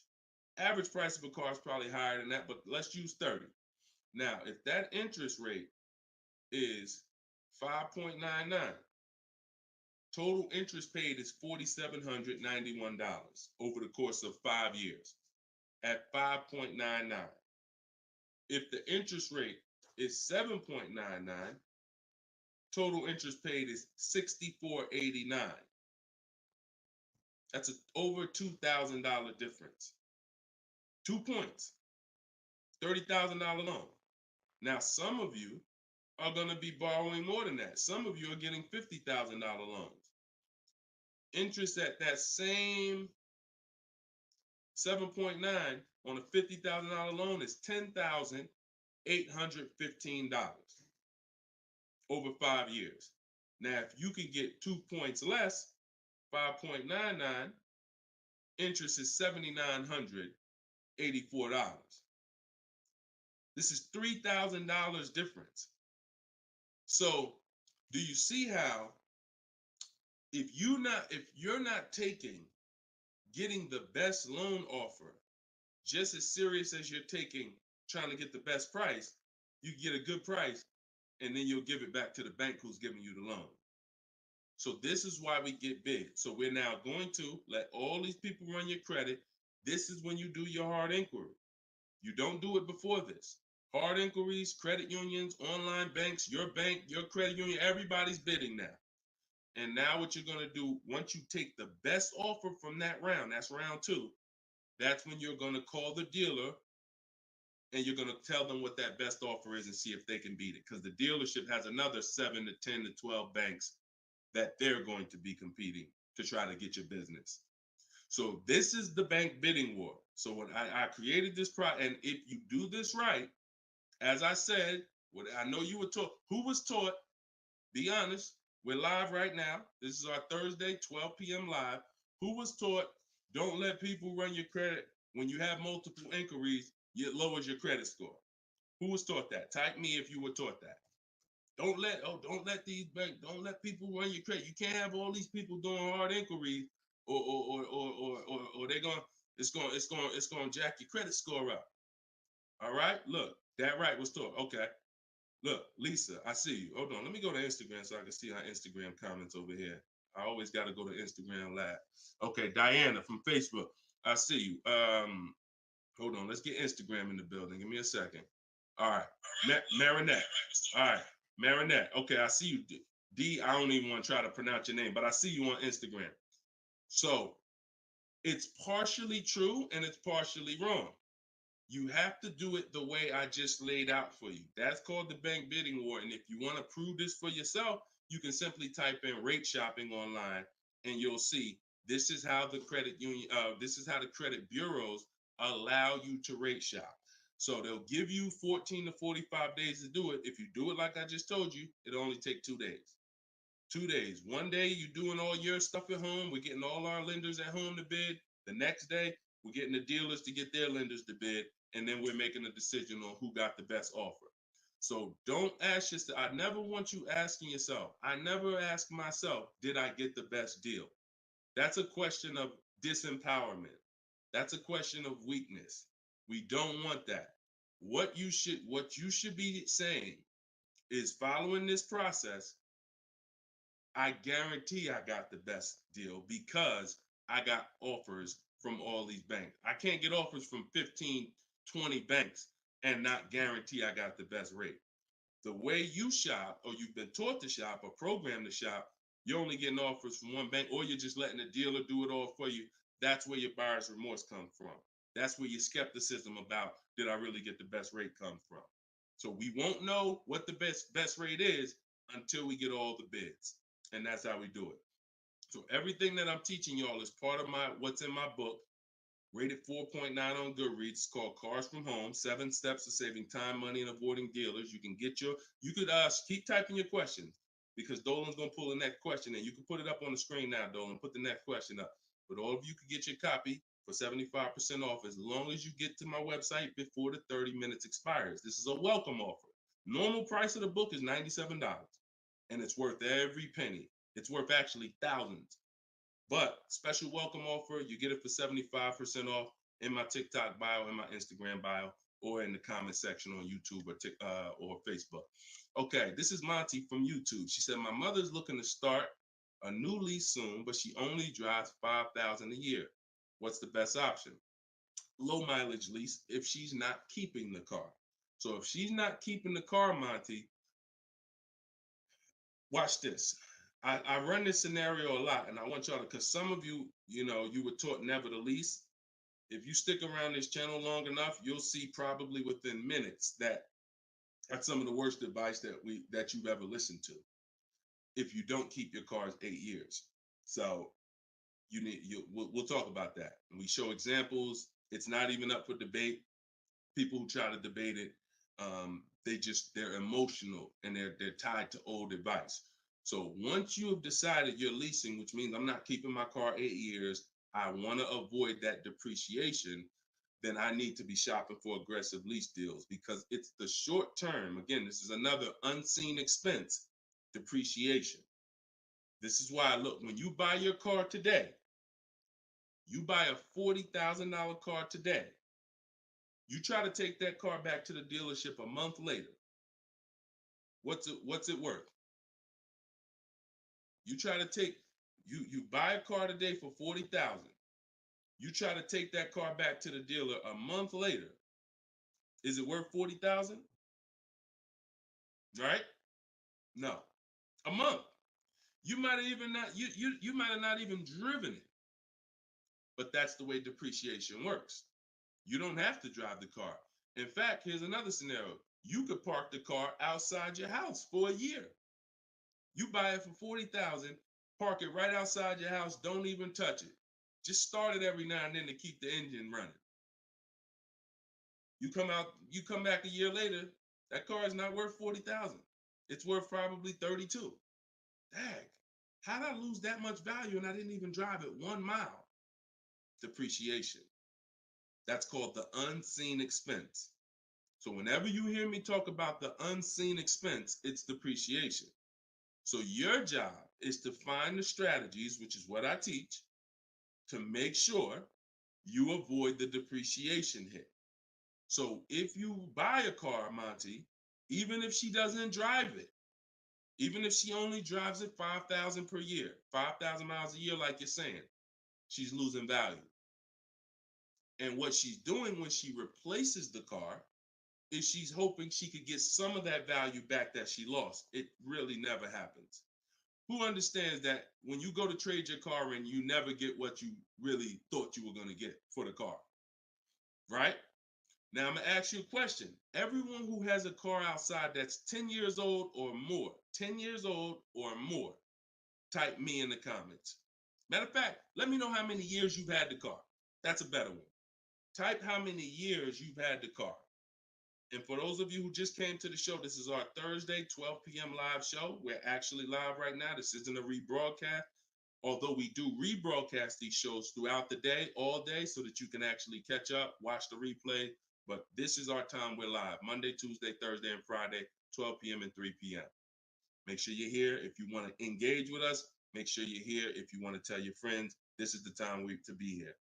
Okay, so we got people 11 years. Can Skin on Instagram, 11 years, 13 years. Jessica on YouTube, I see you. 6-year Jeep Wrangler. Well, I wanted to hear from people who are longer. 2018 Sakia. So, all right, 15 Tahoe. Okay, I'm talking about the people who've had a car 10 years or more. One thing about you that listen, are y'all worried about how much you're really going to get for that car? Are you overly worried about it? Most of you are going to say, no, not really. It's worth a couple thousand, but you've used most of the value. You understand that? Look, Big Meek said I got 08 4Runner on TikTok. So we understand when you have kept your car long term, I'm not concerned with resale value much, because my whole goal with having this car was to use up most of the value. So that's what you do if you're a buyer. If you're not going to get to this level, this is what I'm telling you. that you are now losing because the depreciation of your car is the highest in the first 5-6 years. So in order for you to win, you have to keep that car, what I call the 8-year rule, 8 years. That's when the depreciation starts to level out, where you're not losing value like this. And so regardless of how much you're driving, that's not the key. That's not the key. Monty's mom is driving 5,000 miles a year. Who's a high mileage driver driving more than 18,000 miles a year? Type HM. I want you to know, I want to cover all the bases for this question here. Oh, what doesn't matter whether you're a high mileage driver, low mileage driver, it has nothing to do with how much you drive, because that's not what's killing you. It's the depreciation based on the time you have owned the vehicle. And if you're not keeping that car 8 years, you should be shopping for aggressive leases. Now, before we go to the next question, I'm going to show y'all an example of why it is impossible. Yes, impossible. No way, shape, form, fashion. You can get a great deal if you purchase, but you should have leased.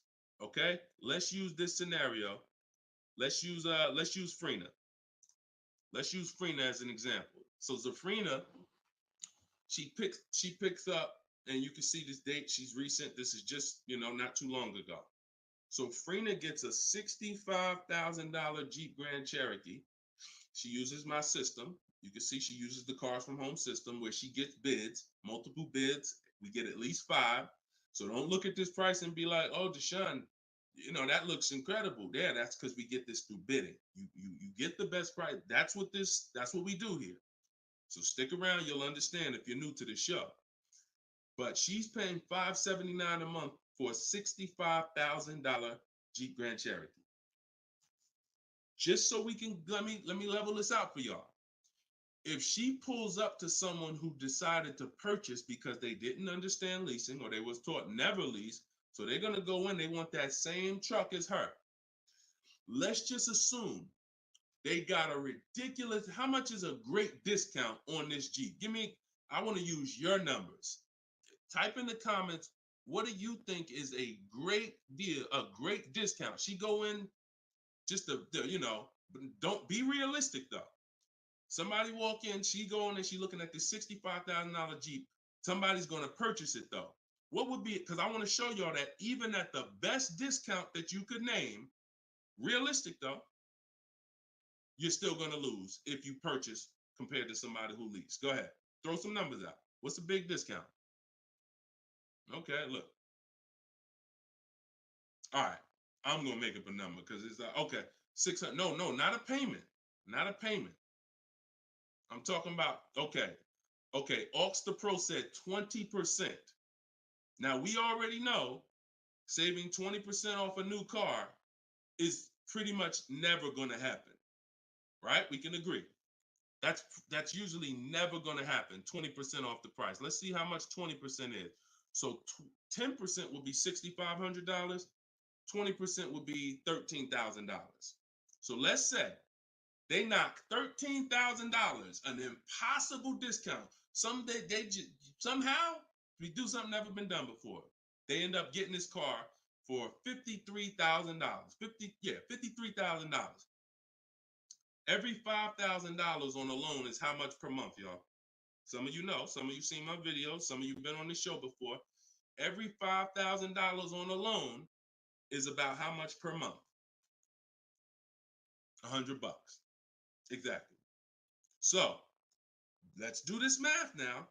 Continuing to drive this point home that there is no way for you to get a great deal when you purchase, but you should have leased. So the same person who just got this unbelievable, never gonna happen discount of 20% off a brand new car, $53,000, what's their car payment?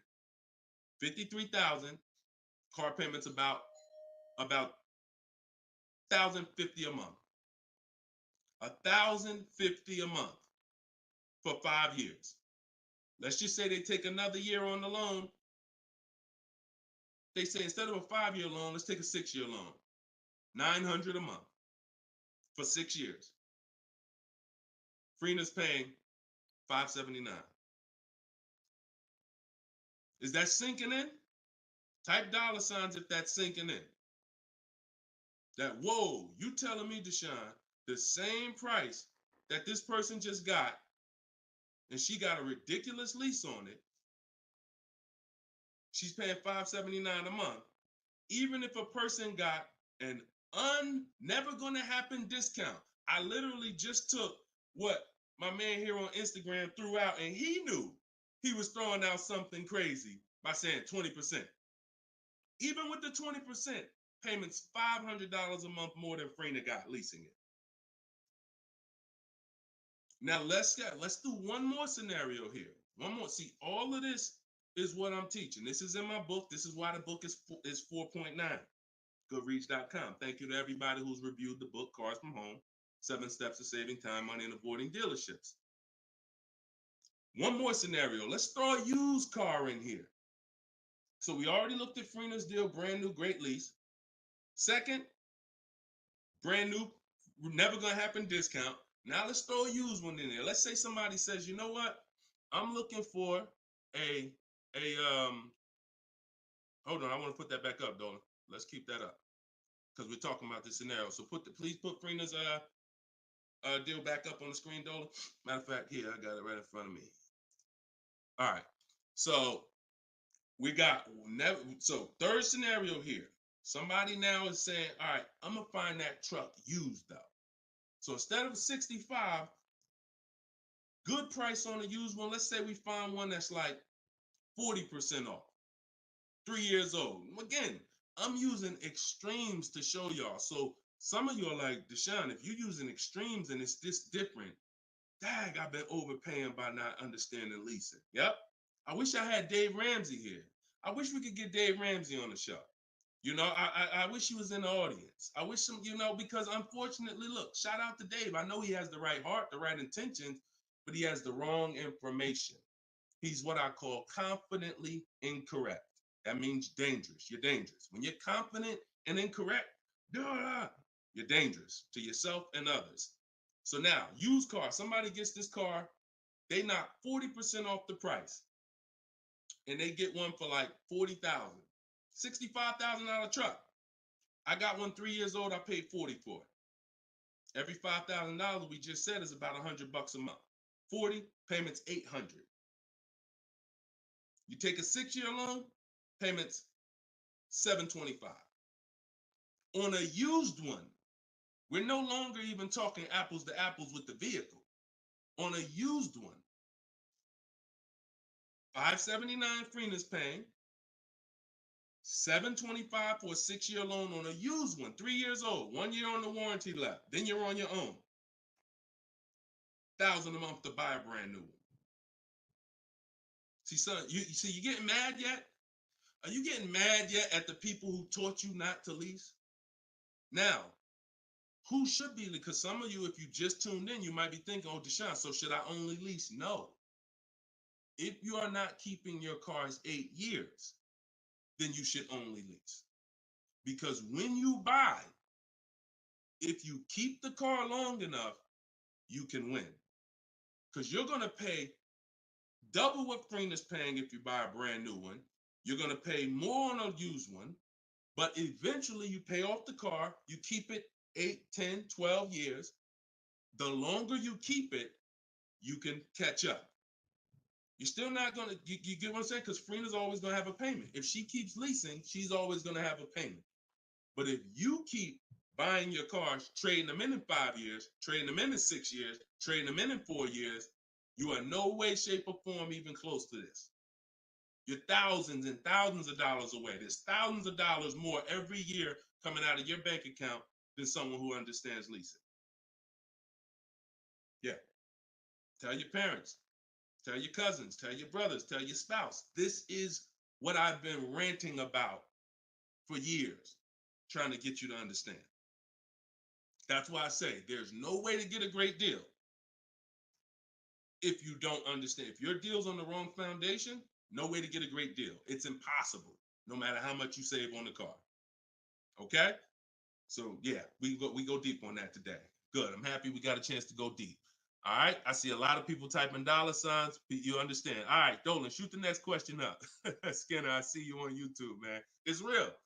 It's real. This is what we do, man. I'm glad we gotta look. I'm the bad news first person, so don't think I gotta share the bad news first, and then but I'm also giving you the olive branch to like you can change this. You can start doing things different. You can start shopping different. You can learn how to make these people bid. So go ahead, shoot the next question up, Dolan. Let's keep them coming. We're Thursday. We're live right now, y'all. So if you just jumped on the show, this is our live 12 p.m. show. Type your questions, and can y'all tap the screen on TikTok? Can we shoot those likes up? Can we? If you're gonna spend time with us and you're getting value out of what we're doing, I need everybody who's getting value hit the like button and start tapping the screen if you're on TikTok just to show that. Run those likes up. All right, I see it. See y'all lighting it up already. All right, Facebook, James. I'm an old school guy that was told not to let anyone run my credit. I'm not even sure how to download your book. Maybe you could walk us old timers through the process of downloading it. Unfortunately, I teach an online system. I'll be the first one to tell you my system's online. My system's right here in front of a computer. I've worked personally with probably 1,600 people personally in my coaching program since 2021. They got to know how to use a computer. I've had older people who get their children, get their grandchildren come because and sorry y'all, my eyes are watering. I got a little something trying to jump on me, but we good. But I would be lying to you if I told you this isn't based on because we use copy and paste systems. You're sending emails. So that's one thing I can say. I wish I could, tell you otherwise, but if you want to use what I teach, now I've had people who get their grandchildren or get their children because my system to get great deals only takes 90 minutes. It only takes 90 minutes. That's why when you go to the page and you see my book, a lot of you are going to see the first thing I say on my website is this will teach you how to get below market deals in as quick as 48 hours. And the time you're putting in to get those deals is probably going to be about 90 minutes once you learn, as I walk you through my 7-step process. But you got to know how to use a computer. So I'm just being real with you. Like, I wouldn't tell you to get the book if you're not comfortable sending emails, copying and pasting, because it is an online system. So I would tell you, call one of your family members who's computer savvy. Tell them, hey, get this book, work this for me, help granddad out, help dad out. And not only are you helping yourself, but they'll now have a skill so that they can learn, so that they're now making dealers bid and they're at home. That's just me being as honest as possible with you. All right. Great question, though. Great concern. Skinner, what's up, my man? Skinner from YouTube. Deshone, what are the banks necessarily looking for different from what the dealership is? Banks want to lend. So think about where you're at right now. Skinner from YouTube just asked, so what is the banks necessarily looking for different than the dealerships? Banks, there's more banks around us that would want to lend us money to buy a car than we know about. So wherever your zip code is, the reason why I want you using the bank bidding war, which I laid out at the beginning of the show, if you just jumped on, you want to go to YouTube, you want to watch the beginning of episode 6, and I break down the bank bidding war. If you don't have my book, if you have my book, then you know the bank bidding war. Now, it's about letting the people who want to bid, because the dealers, here's the difference. It's your positioning. When a dealer knows you don't have any leverage, you haven't shopped bank offers, you're basically waiting for them to tell you what their bank said. Here's usually the conversation.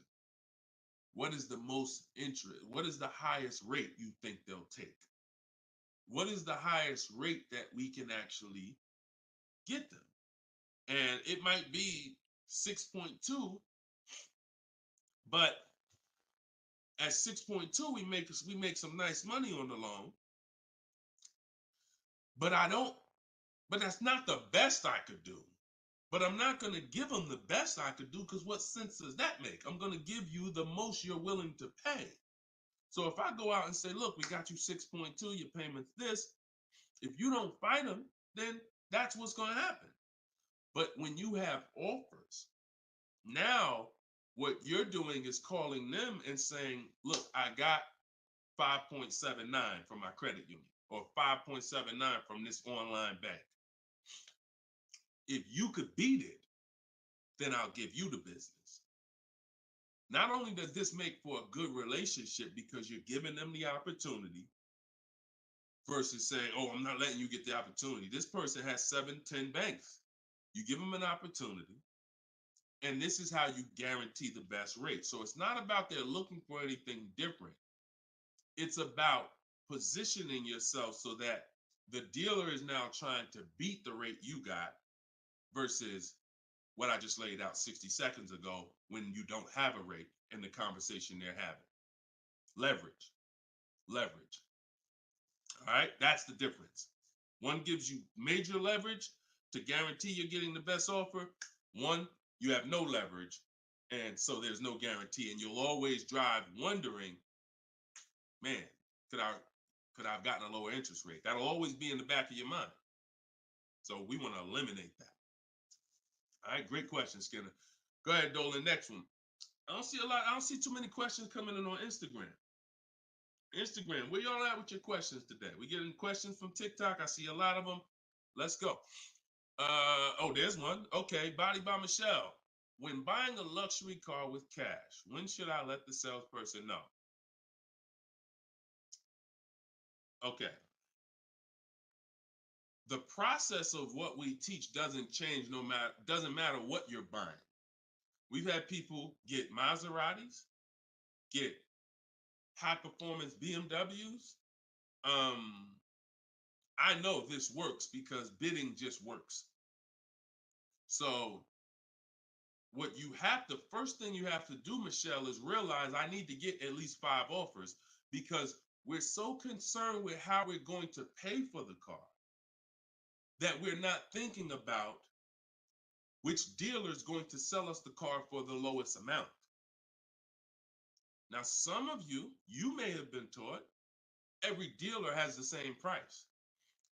I got this clue when people started saying things like Nissan doesn't have good deals. Hyundai, the deal on the Hyundais right now are terrible. That's either coming from 2 things and they're both wrong that I want you to stop today. Looking at advertisements, commercials, because some people say, Deshone, I look at that. The commercial says that, I got to put down $4,000 if I want to lease that vehicle. That's an advertisement. It's not a deal. It's a custom thing they put together that they want to present to the public. It's not a deal. When you look at what I just showed you with Frina, when you look at Danielle's lease on her Audi A3. She's paying $550 a month, $44,000 Audi A3.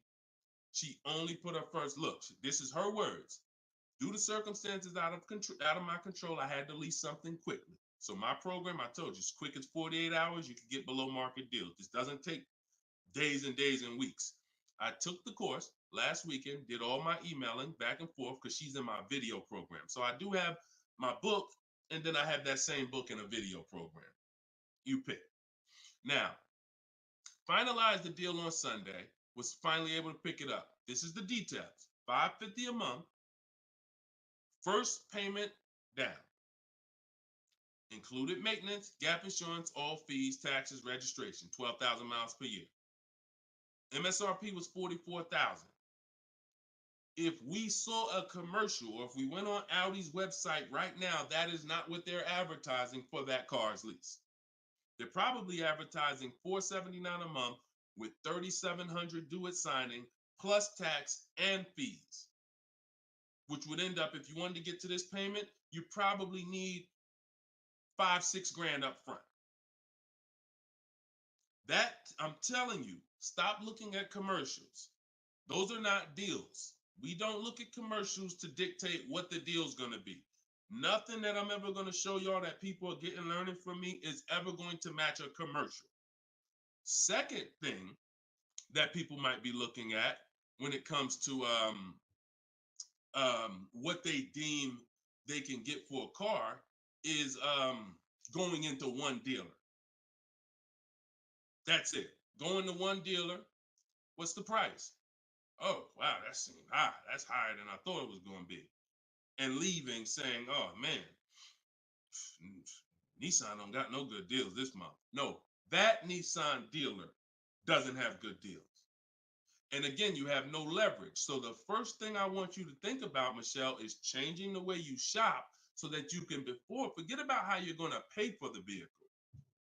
First paramount thing is to make sure that I'm getting 5 offers, because we've done the statistics. I got people all around the country shopping that report to me. 80% of dealers are overpriced. I'm telling you numbers that I don't want you to ever forget. 80%. That means out of 100 dealers, 80 are overpriced. 20 are the great prices. So you're not going to walk into a dealer and get a great price, because you have more of a shot of walking into an 80% dealer than you do a 20%. So you stay at home. You could do it my way, which is in my book, totally online. You use my scripts, use my templates, they're copy and paste. Or if you want to do it your way, you can call around and get several quotes. But you need to get at least 5, because you're going to be amazed how different the quotes are.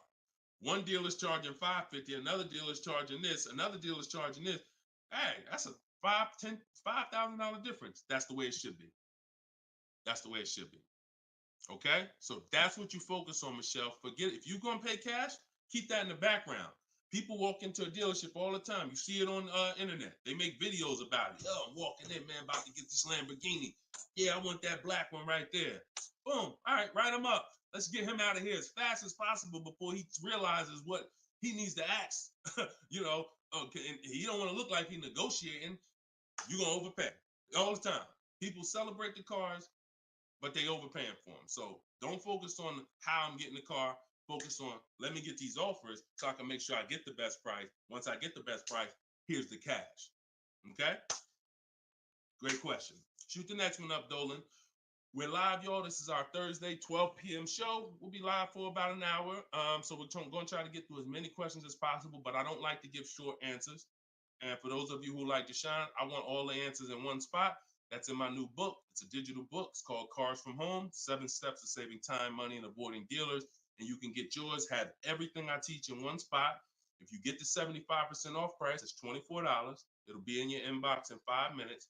You can get it in my TikTok bio.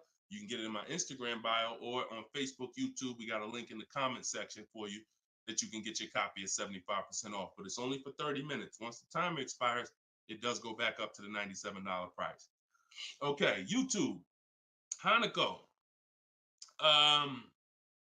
Sorry, hold on. Eyes water, I'm sorry. All right, YouTube, Hanako. What if you guess incorrectly on what your yearly mileage will be for a lease? Can you renegotiate your lease if you will go over the mileage? So some brands will let you buy mileage before the lease ends. So you can buy them, but I think BMW has it where you can buy the mileage for like 15 cents, but you can't be within like the last 3 months or last 6 months, something like that. So everybody, if you do have that option, you want to call your leasing company and you want to see. But I teach to estimate your miles. Like I have a chapter in my book. It's not even a chapter. It's like a little section called Choose Your Mileage Wisely, where we walk you through the math. Now, sometimes lifestyle changes. You were working 10 miles from home. Now you're working 30 miles from home. That's understandable. What I like to do is we always do an equity assessment. Who has a lease, but you didn't know you could sell leases? Type of question mark. If you did not know that you could sell a lease, I want you to type a question mark in the comments, because you need to get familiar, and every one of you who are going to be replacing your cars, whether you own it, lease it, anything, you need to get familiar with what we call an equity assessment. Yep, I see a lot of you. So a ton of you have leased cars and you didn't know that you can sell leases. So imagine how much that's cost you so far. Again, I'm the bad news first person. If you dropped off a car without seeing if there was any equity, then you certainly, I mean, there's no guarantee, especially, but if you dropped off a car 2020, 2021, 2022, oh, you most certainly, there's a good chance you had equity because everyone did. And it was to the tune of, 5,000, 7,000, 10,000. If you had a truck, some of these trucks, $10,000, $12,000 checks people were getting. Now those big checks are over because that was a limited inventory thing where resale values were so high. Almost everyone had equity. But you need to make sure you're not leaving 1,000, 2,000, 3,000 on the table in this market. In a normal market, we always do an equity assessment. So if you're going over your miles, you want to do an equity assessment to see if you can sell it. Because if you sell it, you're out of it, and you can just go lease a new vehicle. But so the equity assessment is you call your bank, you get your payoff. You go, once you have your payoff, you want to ask them. It's only for leases. This question, the second question is only for leases. Do I have a third-party restriction? If they say yes, you just need to make a note of that. If you don't have a third-party restriction, and there's several brands that don't, Chase, Toyota, Mazda, there's still a couple leases out there that don't have third-party restrictions, then you're going to go and you can sell to any of the online bidders, highest bidders. You get all these offers. And look, let me be clear on when you should be doing this. Before you ever think about shopping for a car, you gotta take care of your equity. You shouldn't be shopping for a car and then saying, all right, now let me check and see what equity I got. Because now if you don't, you need to know that up front, because if you have $3,000, $4,000 of equity, that matters going into your budget. Maybe you want to apply it to your next deal. Maybe you want to put it in your bank account, but you need to know about it early. That's why it's the second step in my system. I got 7 steps. Equity assessment is the second step. As soon as you think about getting a new car, your first question should be buy or lease. Should I buy or lease? That means, am I keeping the car 8 years or not? And then the second thing is equity assessment, because that's going to tell you your positioning with your current car. So once you get your payoff, you go to the Carvana, CarMax, Driveway, and you look, you do what you want. I would not suggest you be lazy in this. This takes 20, 25 minutes, and this is your money. So you go to those websites, CarMax, Carvana, Driveway, Kelly's Blue Book Instant Cash Offer, hold on, Auto Nation Sell My Car, and Car Google Sell My Car. 6 offers, 6 cash offers, and that's going to tell you your equity position. That's once you know that, because some of you are going to do that and find out you got negative equity. Now you have to plan accordingly. Some of you are going to do that and find out you got 4,000 of equity. Now you got to plan accordingly. Some of you in leases are going to do that and find out you have no equity, in which case, okay, I just need to wait until my lease is up. I can't get out early. But so the equity assessment tells you how you can move to the next step. Okay? So that's what you focus on. That's what you focus on at this particular step. Okay? Go ahead, shoot the next question up, Dolan. All right, we're getting a lot more. I'm gonna try to go faster, but go ahead, shoot the next one up, Dolan. This one's Instagram.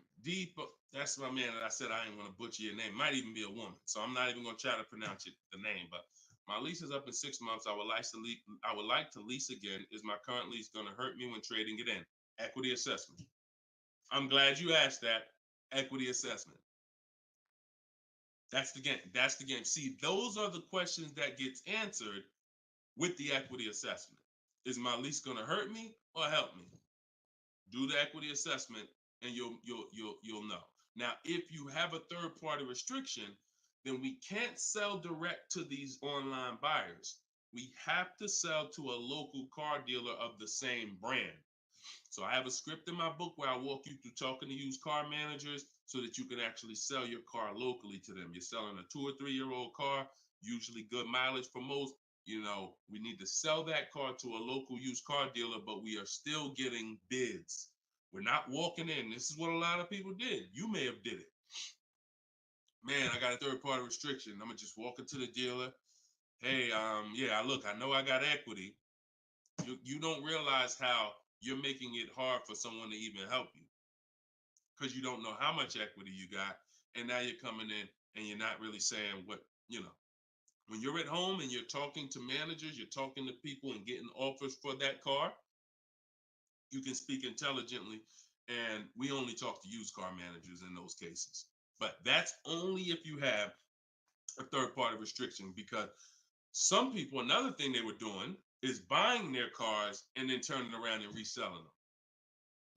Reason I never do that is because, and nobody who's listened to me, even throughout the pandemic, I don't think we had one person do that, is because when you buy, you pay taxes, you pay fees.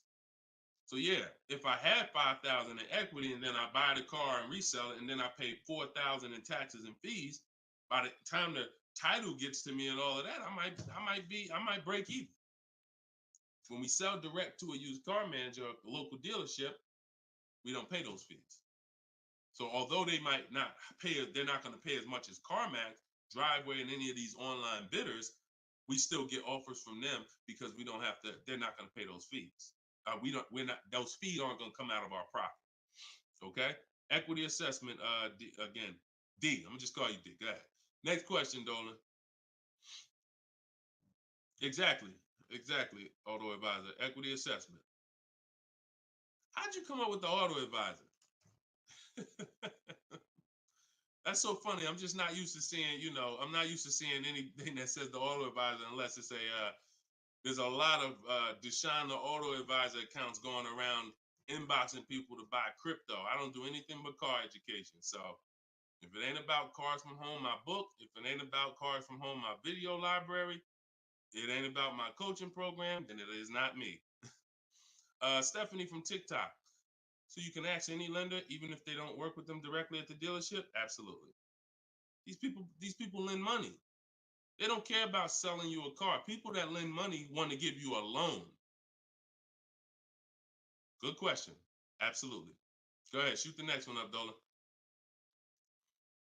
All right. Everybody getting value out of the show so far? Type dollar signs. Let me see the dollar signs. If you're enjoying and you're getting value out of this show, by the way, for those of you who just came, this is live. This is our Thursday live show. We rebroadcast these shows throughout the day, so that everyone can rewatch them. So you might see a rebroadcast, but Monday, Tuesday, Thursday, and Friday, 12 p.m. and 3 p.m. is when we're actually live. So when your coworkers, your family is talking about car shop, you want them here 12 p.m., 3 p.m. We're actually live Monday, Tuesday, Thursday, and Friday, Eastern time. All right. This one's from Instagram. How do you get a great lease deal? Bids. It's the only way. Because all right, so I'm gonna give you an example of how not getting bids will actually deceive you, and you could possibly think you got a great lease deal. So this is Charles. He got a Palisade. Palisade's probably one of the top 5. Definitely throughout the pandemic, it was probably top 5 most popular, SUVs. People were overpaying, and I don't want to, I don't, you might have one. And unfortunately, a lot of people overpaid for these, and they're still overpaying for them. So he reached out to 3,500 dealers. Now he used my system. So this probably took him about 25 minutes. I have something in my book. My strategy is called the 25 to 5. What that is we're connecting with 25 dealers online. And our goal is to get 5 offers. Because if you want to show earlier, I told you 80% of dealers are overpriced. So we're going to get 5 offers, and they're going to be about $150 to $200 a part minimum. Your best offer when you get bids is going to be about $150 per month to $200 a month cheaper. Now, if you're purchasing, hold on.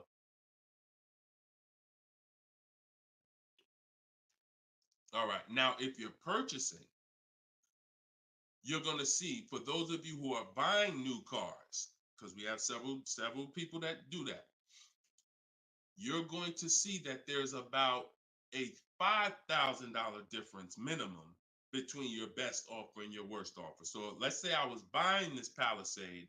When I get my bids, my best offer to my worst offer is going to be close to $5,000 difference. That's when you know you're doing it right. because we get below market car deals. Some people get market value car deals. Some people pay above market value car deals. Depends on the skills they have. So he got bids. He did this, used my system. Took him probably 30 minutes to reach out to 35 dealers, maybe 25 minutes. And he got 10 quotes. Offers range from 1.23 to 1.66. Now, that's what that's what I'm telling you. The 1.26 lease that he ended up getting a 1.23 because we always send a counter offer. I have a calculator in my book where you put it in. We must send a calculator. We must send a calculator. We must send a counter offer.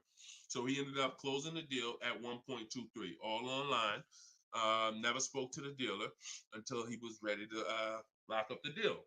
But see the difference, 1.23 to 1.66. That means he's looking at offers. His best offer was $597 on a $48,000 Hyundai Palisade.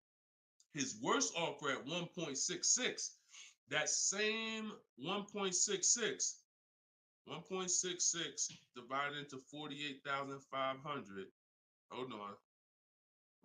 1.66 times 48,500 would be about 700, 900, call it $800.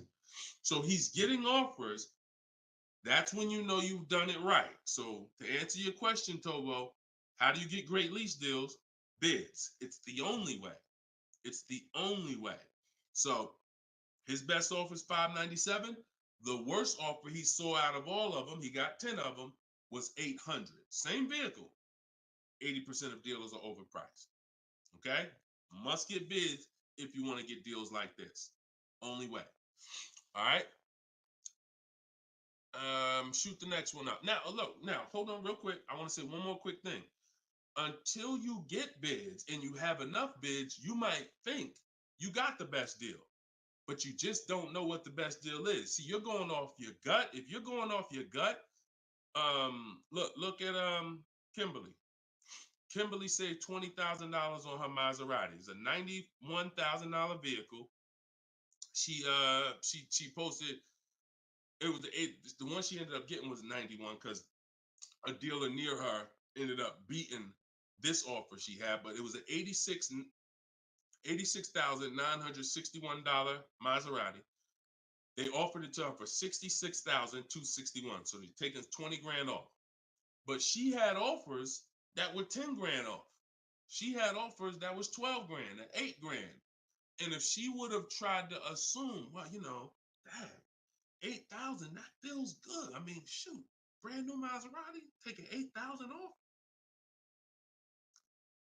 That gotta be a deal. See how much money she would have left on the table? See how much money she would have left on the table? So we cannot assume. We get multiple offers. We look at the lowest one. That's how we guarantee. All right? Go ahead. Shoot the next one up, Dolan. Great questions today. Great questions. Let's go. All right. We got Emo on YouTube. I test drove I'm test driving an MDX soon. Okay.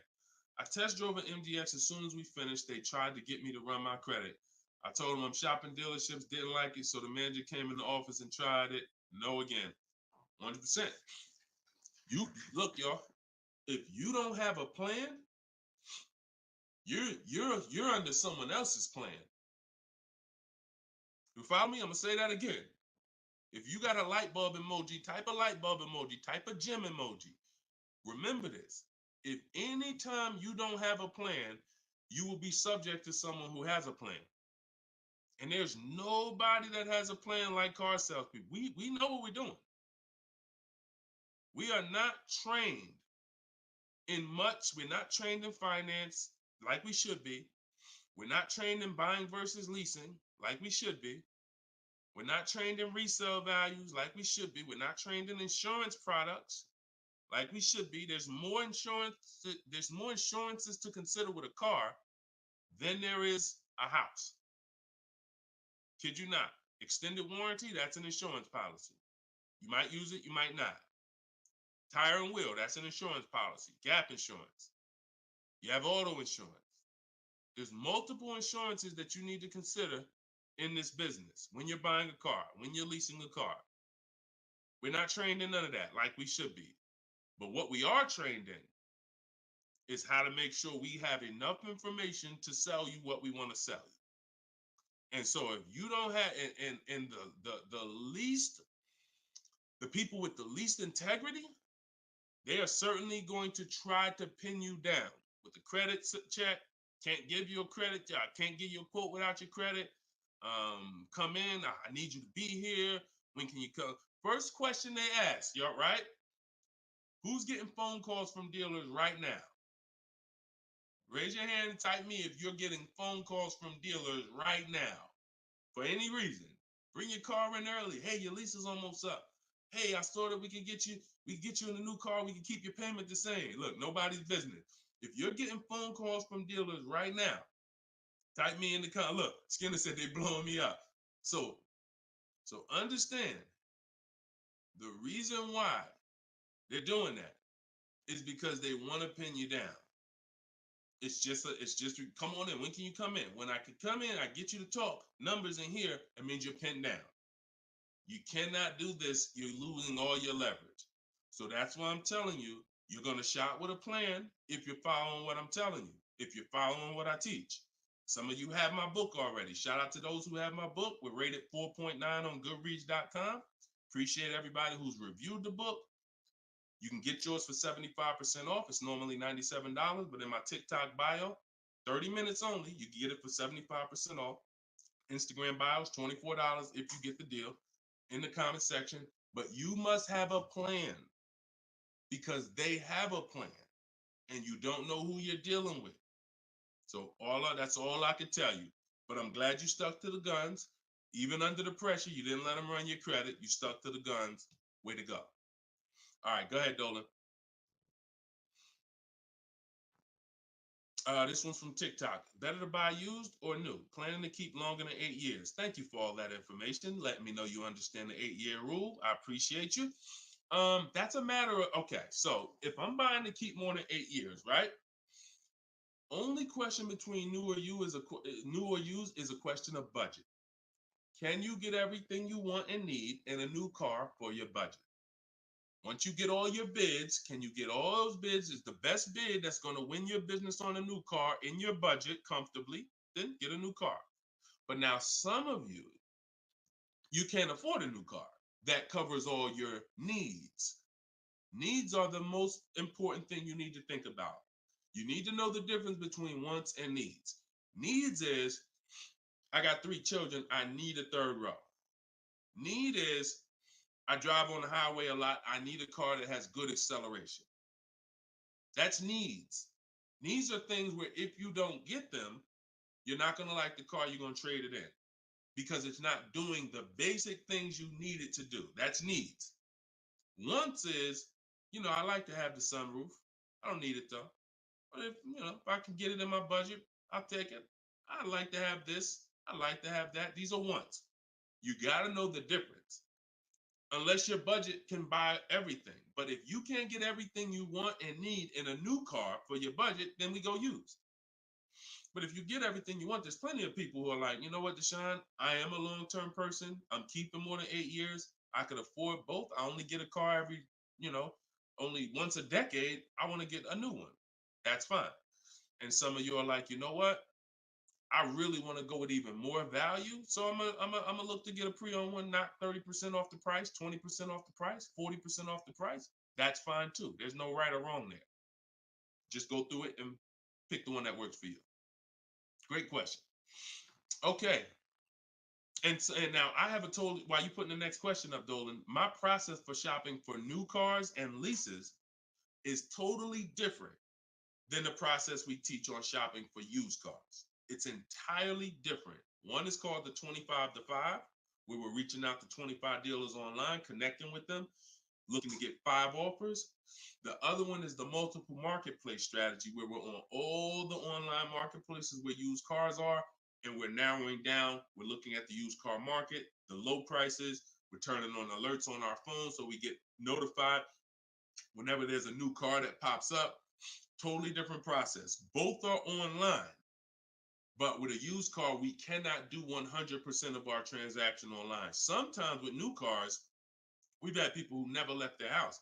They just went to test drive the car and everything was done online and the dealer delivered the car to them. That's fine because it's a new car. No one drove it. With a used car, we must test drive. So we can only do about 90% of our process with used cars online. 10% has to be in the dealer. Okay. Miss Dollface on Instagram. When is the best time of the month to purchase a car? There is no best time. And I'm going to tell you why. I know you probably, what's the time that you've been taught? I want to hear from you. Like, go to your keyboard right now. What is the time that you've been taught is best during the month to buy a car? And we got a bunch of people on here, a bunch of different people. Tell me the time that you've been taught is the best time to buy. And then I'm going to tell you why that's not the best time. Right? And I know what everybody's going to say. We all going to say the same thing because we were all taught. Well, now I can't say we, because I was in the business. Exactly, HBD, end of the month. Cherie said November. Tothi on Instagram, end of the month. Look, Skinner, around the holidays. So your answer, Skinner, was about the same as Sharice. November, coming into the holidays. Now, I want you to picture any other business because what I'm trying to get you to see is that you are taught, programmed to shop for cars different than you shop for everything else in life. Everything else in life.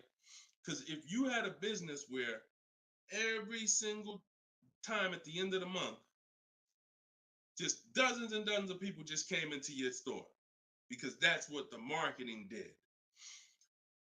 Are you more, and let's really use some real terms here. Are you more desperate to sell something when the store is packed? Or are you more desperate to sell something when the store is empty? See, I want to tell you a story.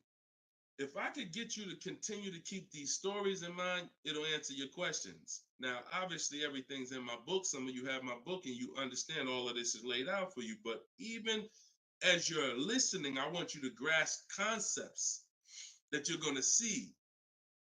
Are you more desperate to sell something when the place is, exactly, Toothy, when the place is empty?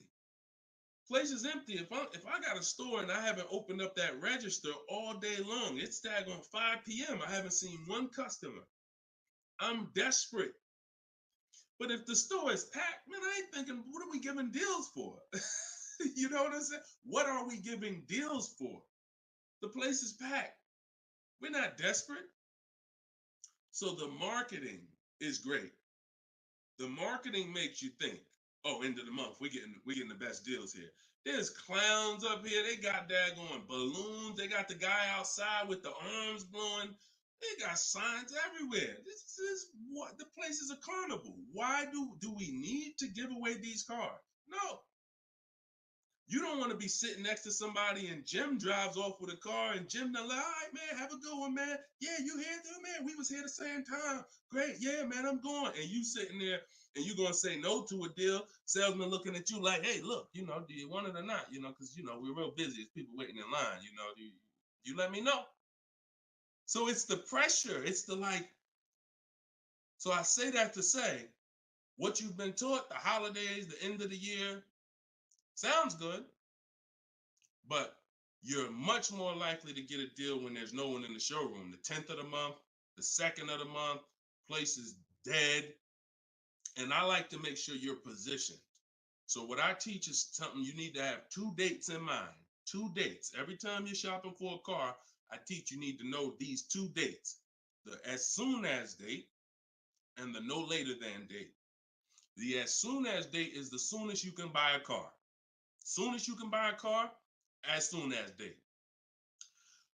You're not in the market until your as soon as date is today.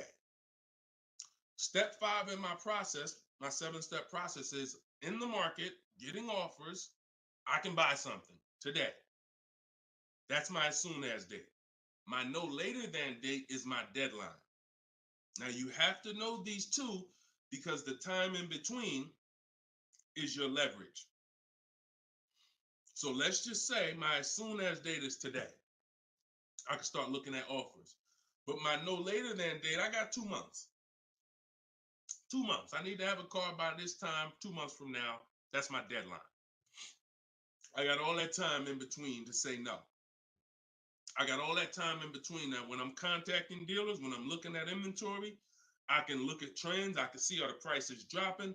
I can have alerts on my phone, getting access to the new inventory. This is our process.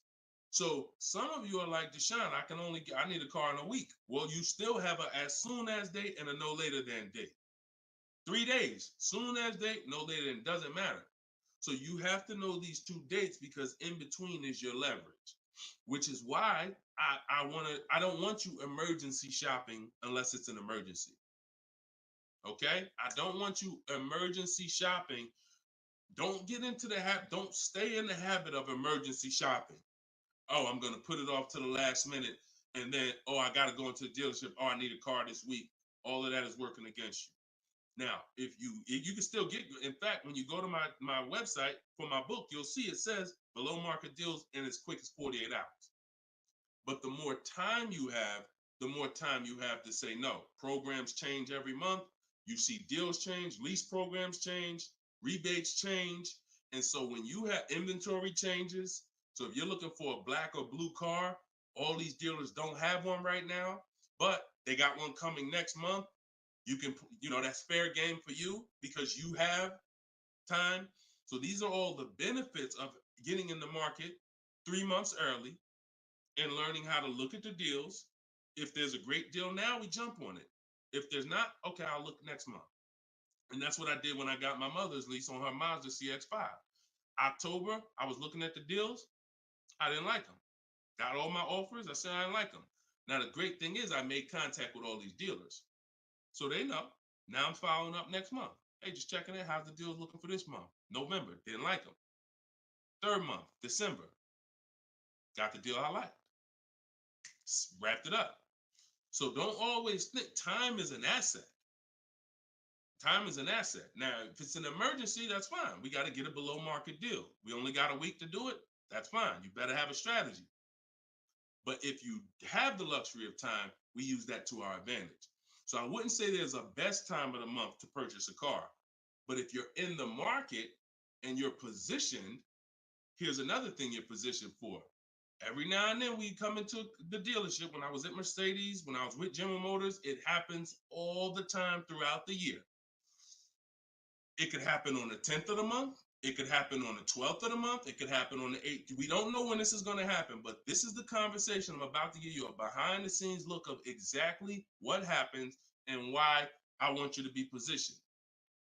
We come in and look at the numbers on the board. Sales manager looks and says, man, we got 20 cars sold for the month. We are way behind our objective. All right, listen, call everybody anybody you got, anybody that's real, anybody that's a real buyer, call them. We're not turning down any serious offer today. You want to be the person that's positioned. Hey, Jackie, and they're usually emailing us because we don't talk to, nothing that we do requires talking to salespeople. So they be email, hey Jackie, hey, it's Ray over at such and such. Were you still looking for that car? Have you found it yet? No, okay, I know the quote I gave you before was $550. I know you wanted to be here, but my manager said, listen, we'll take any offer today. We really want to move a car. See, you were taught that only happens at the end of the month. It doesn't. You got to be positioned. You got to be positioned. And so that's the luxury of time. So this is what it is, y'all. I want you shopping with a strategy. This is what I want you shopping with. All of this is in my new book, Cars from Home, 7 Steps to Saving Time, Money, and Avoiding Dealerships, learning the science of making dealers and banks bid for your business while you sit at home, getting below market car deals in under 90 minutes. And you can get your copy for 75% off in my TikTok bio, in my Instagram bio. Or you can click in the comment section on YouTube and Facebook. We got a comment pinned for you guys. Or if you're watching us on TV, you can scan that QR code with your phone. Get your copy, use it, use everything in it. I walk you through everything in there. Leasing is in there step by step. Purchasing new cars in there step by step. Purchasing used cars step by step. High mileage drivers, I got 2 strategies for you. If you're a short-term high mileage driver, everything's in there step by step. If you have credit issues, I walk you through step by step. So get your copy. We are back live for episode 7 at 3 p.m. And we'll, like I said, this is not a rebroadcast. We do these live shows Monday, Tuesday, Thursday, and Friday, 12 p.m. and 3 p.m. So we'll be back for our next segment in a little bit if you want to join us. If not, tell your friends about us, and we look forward to it. We always look forward to the people who are ready to change their life, empower themselves, stop shopping like desperate victims, begging people to help you, begging people to give you a car, begging people to help you. Please, can I get no money down? Going in with wrong information. Down payments are illegal. All of this stuff that is just totally terrible. It's no other way to put it. It's just terrible. I want y'all shopping different. I want you empowered. I want you in control. I want you leaving a dealership guaranteeing I got the best price. Sending me email, Deshone, look at this deal I just got.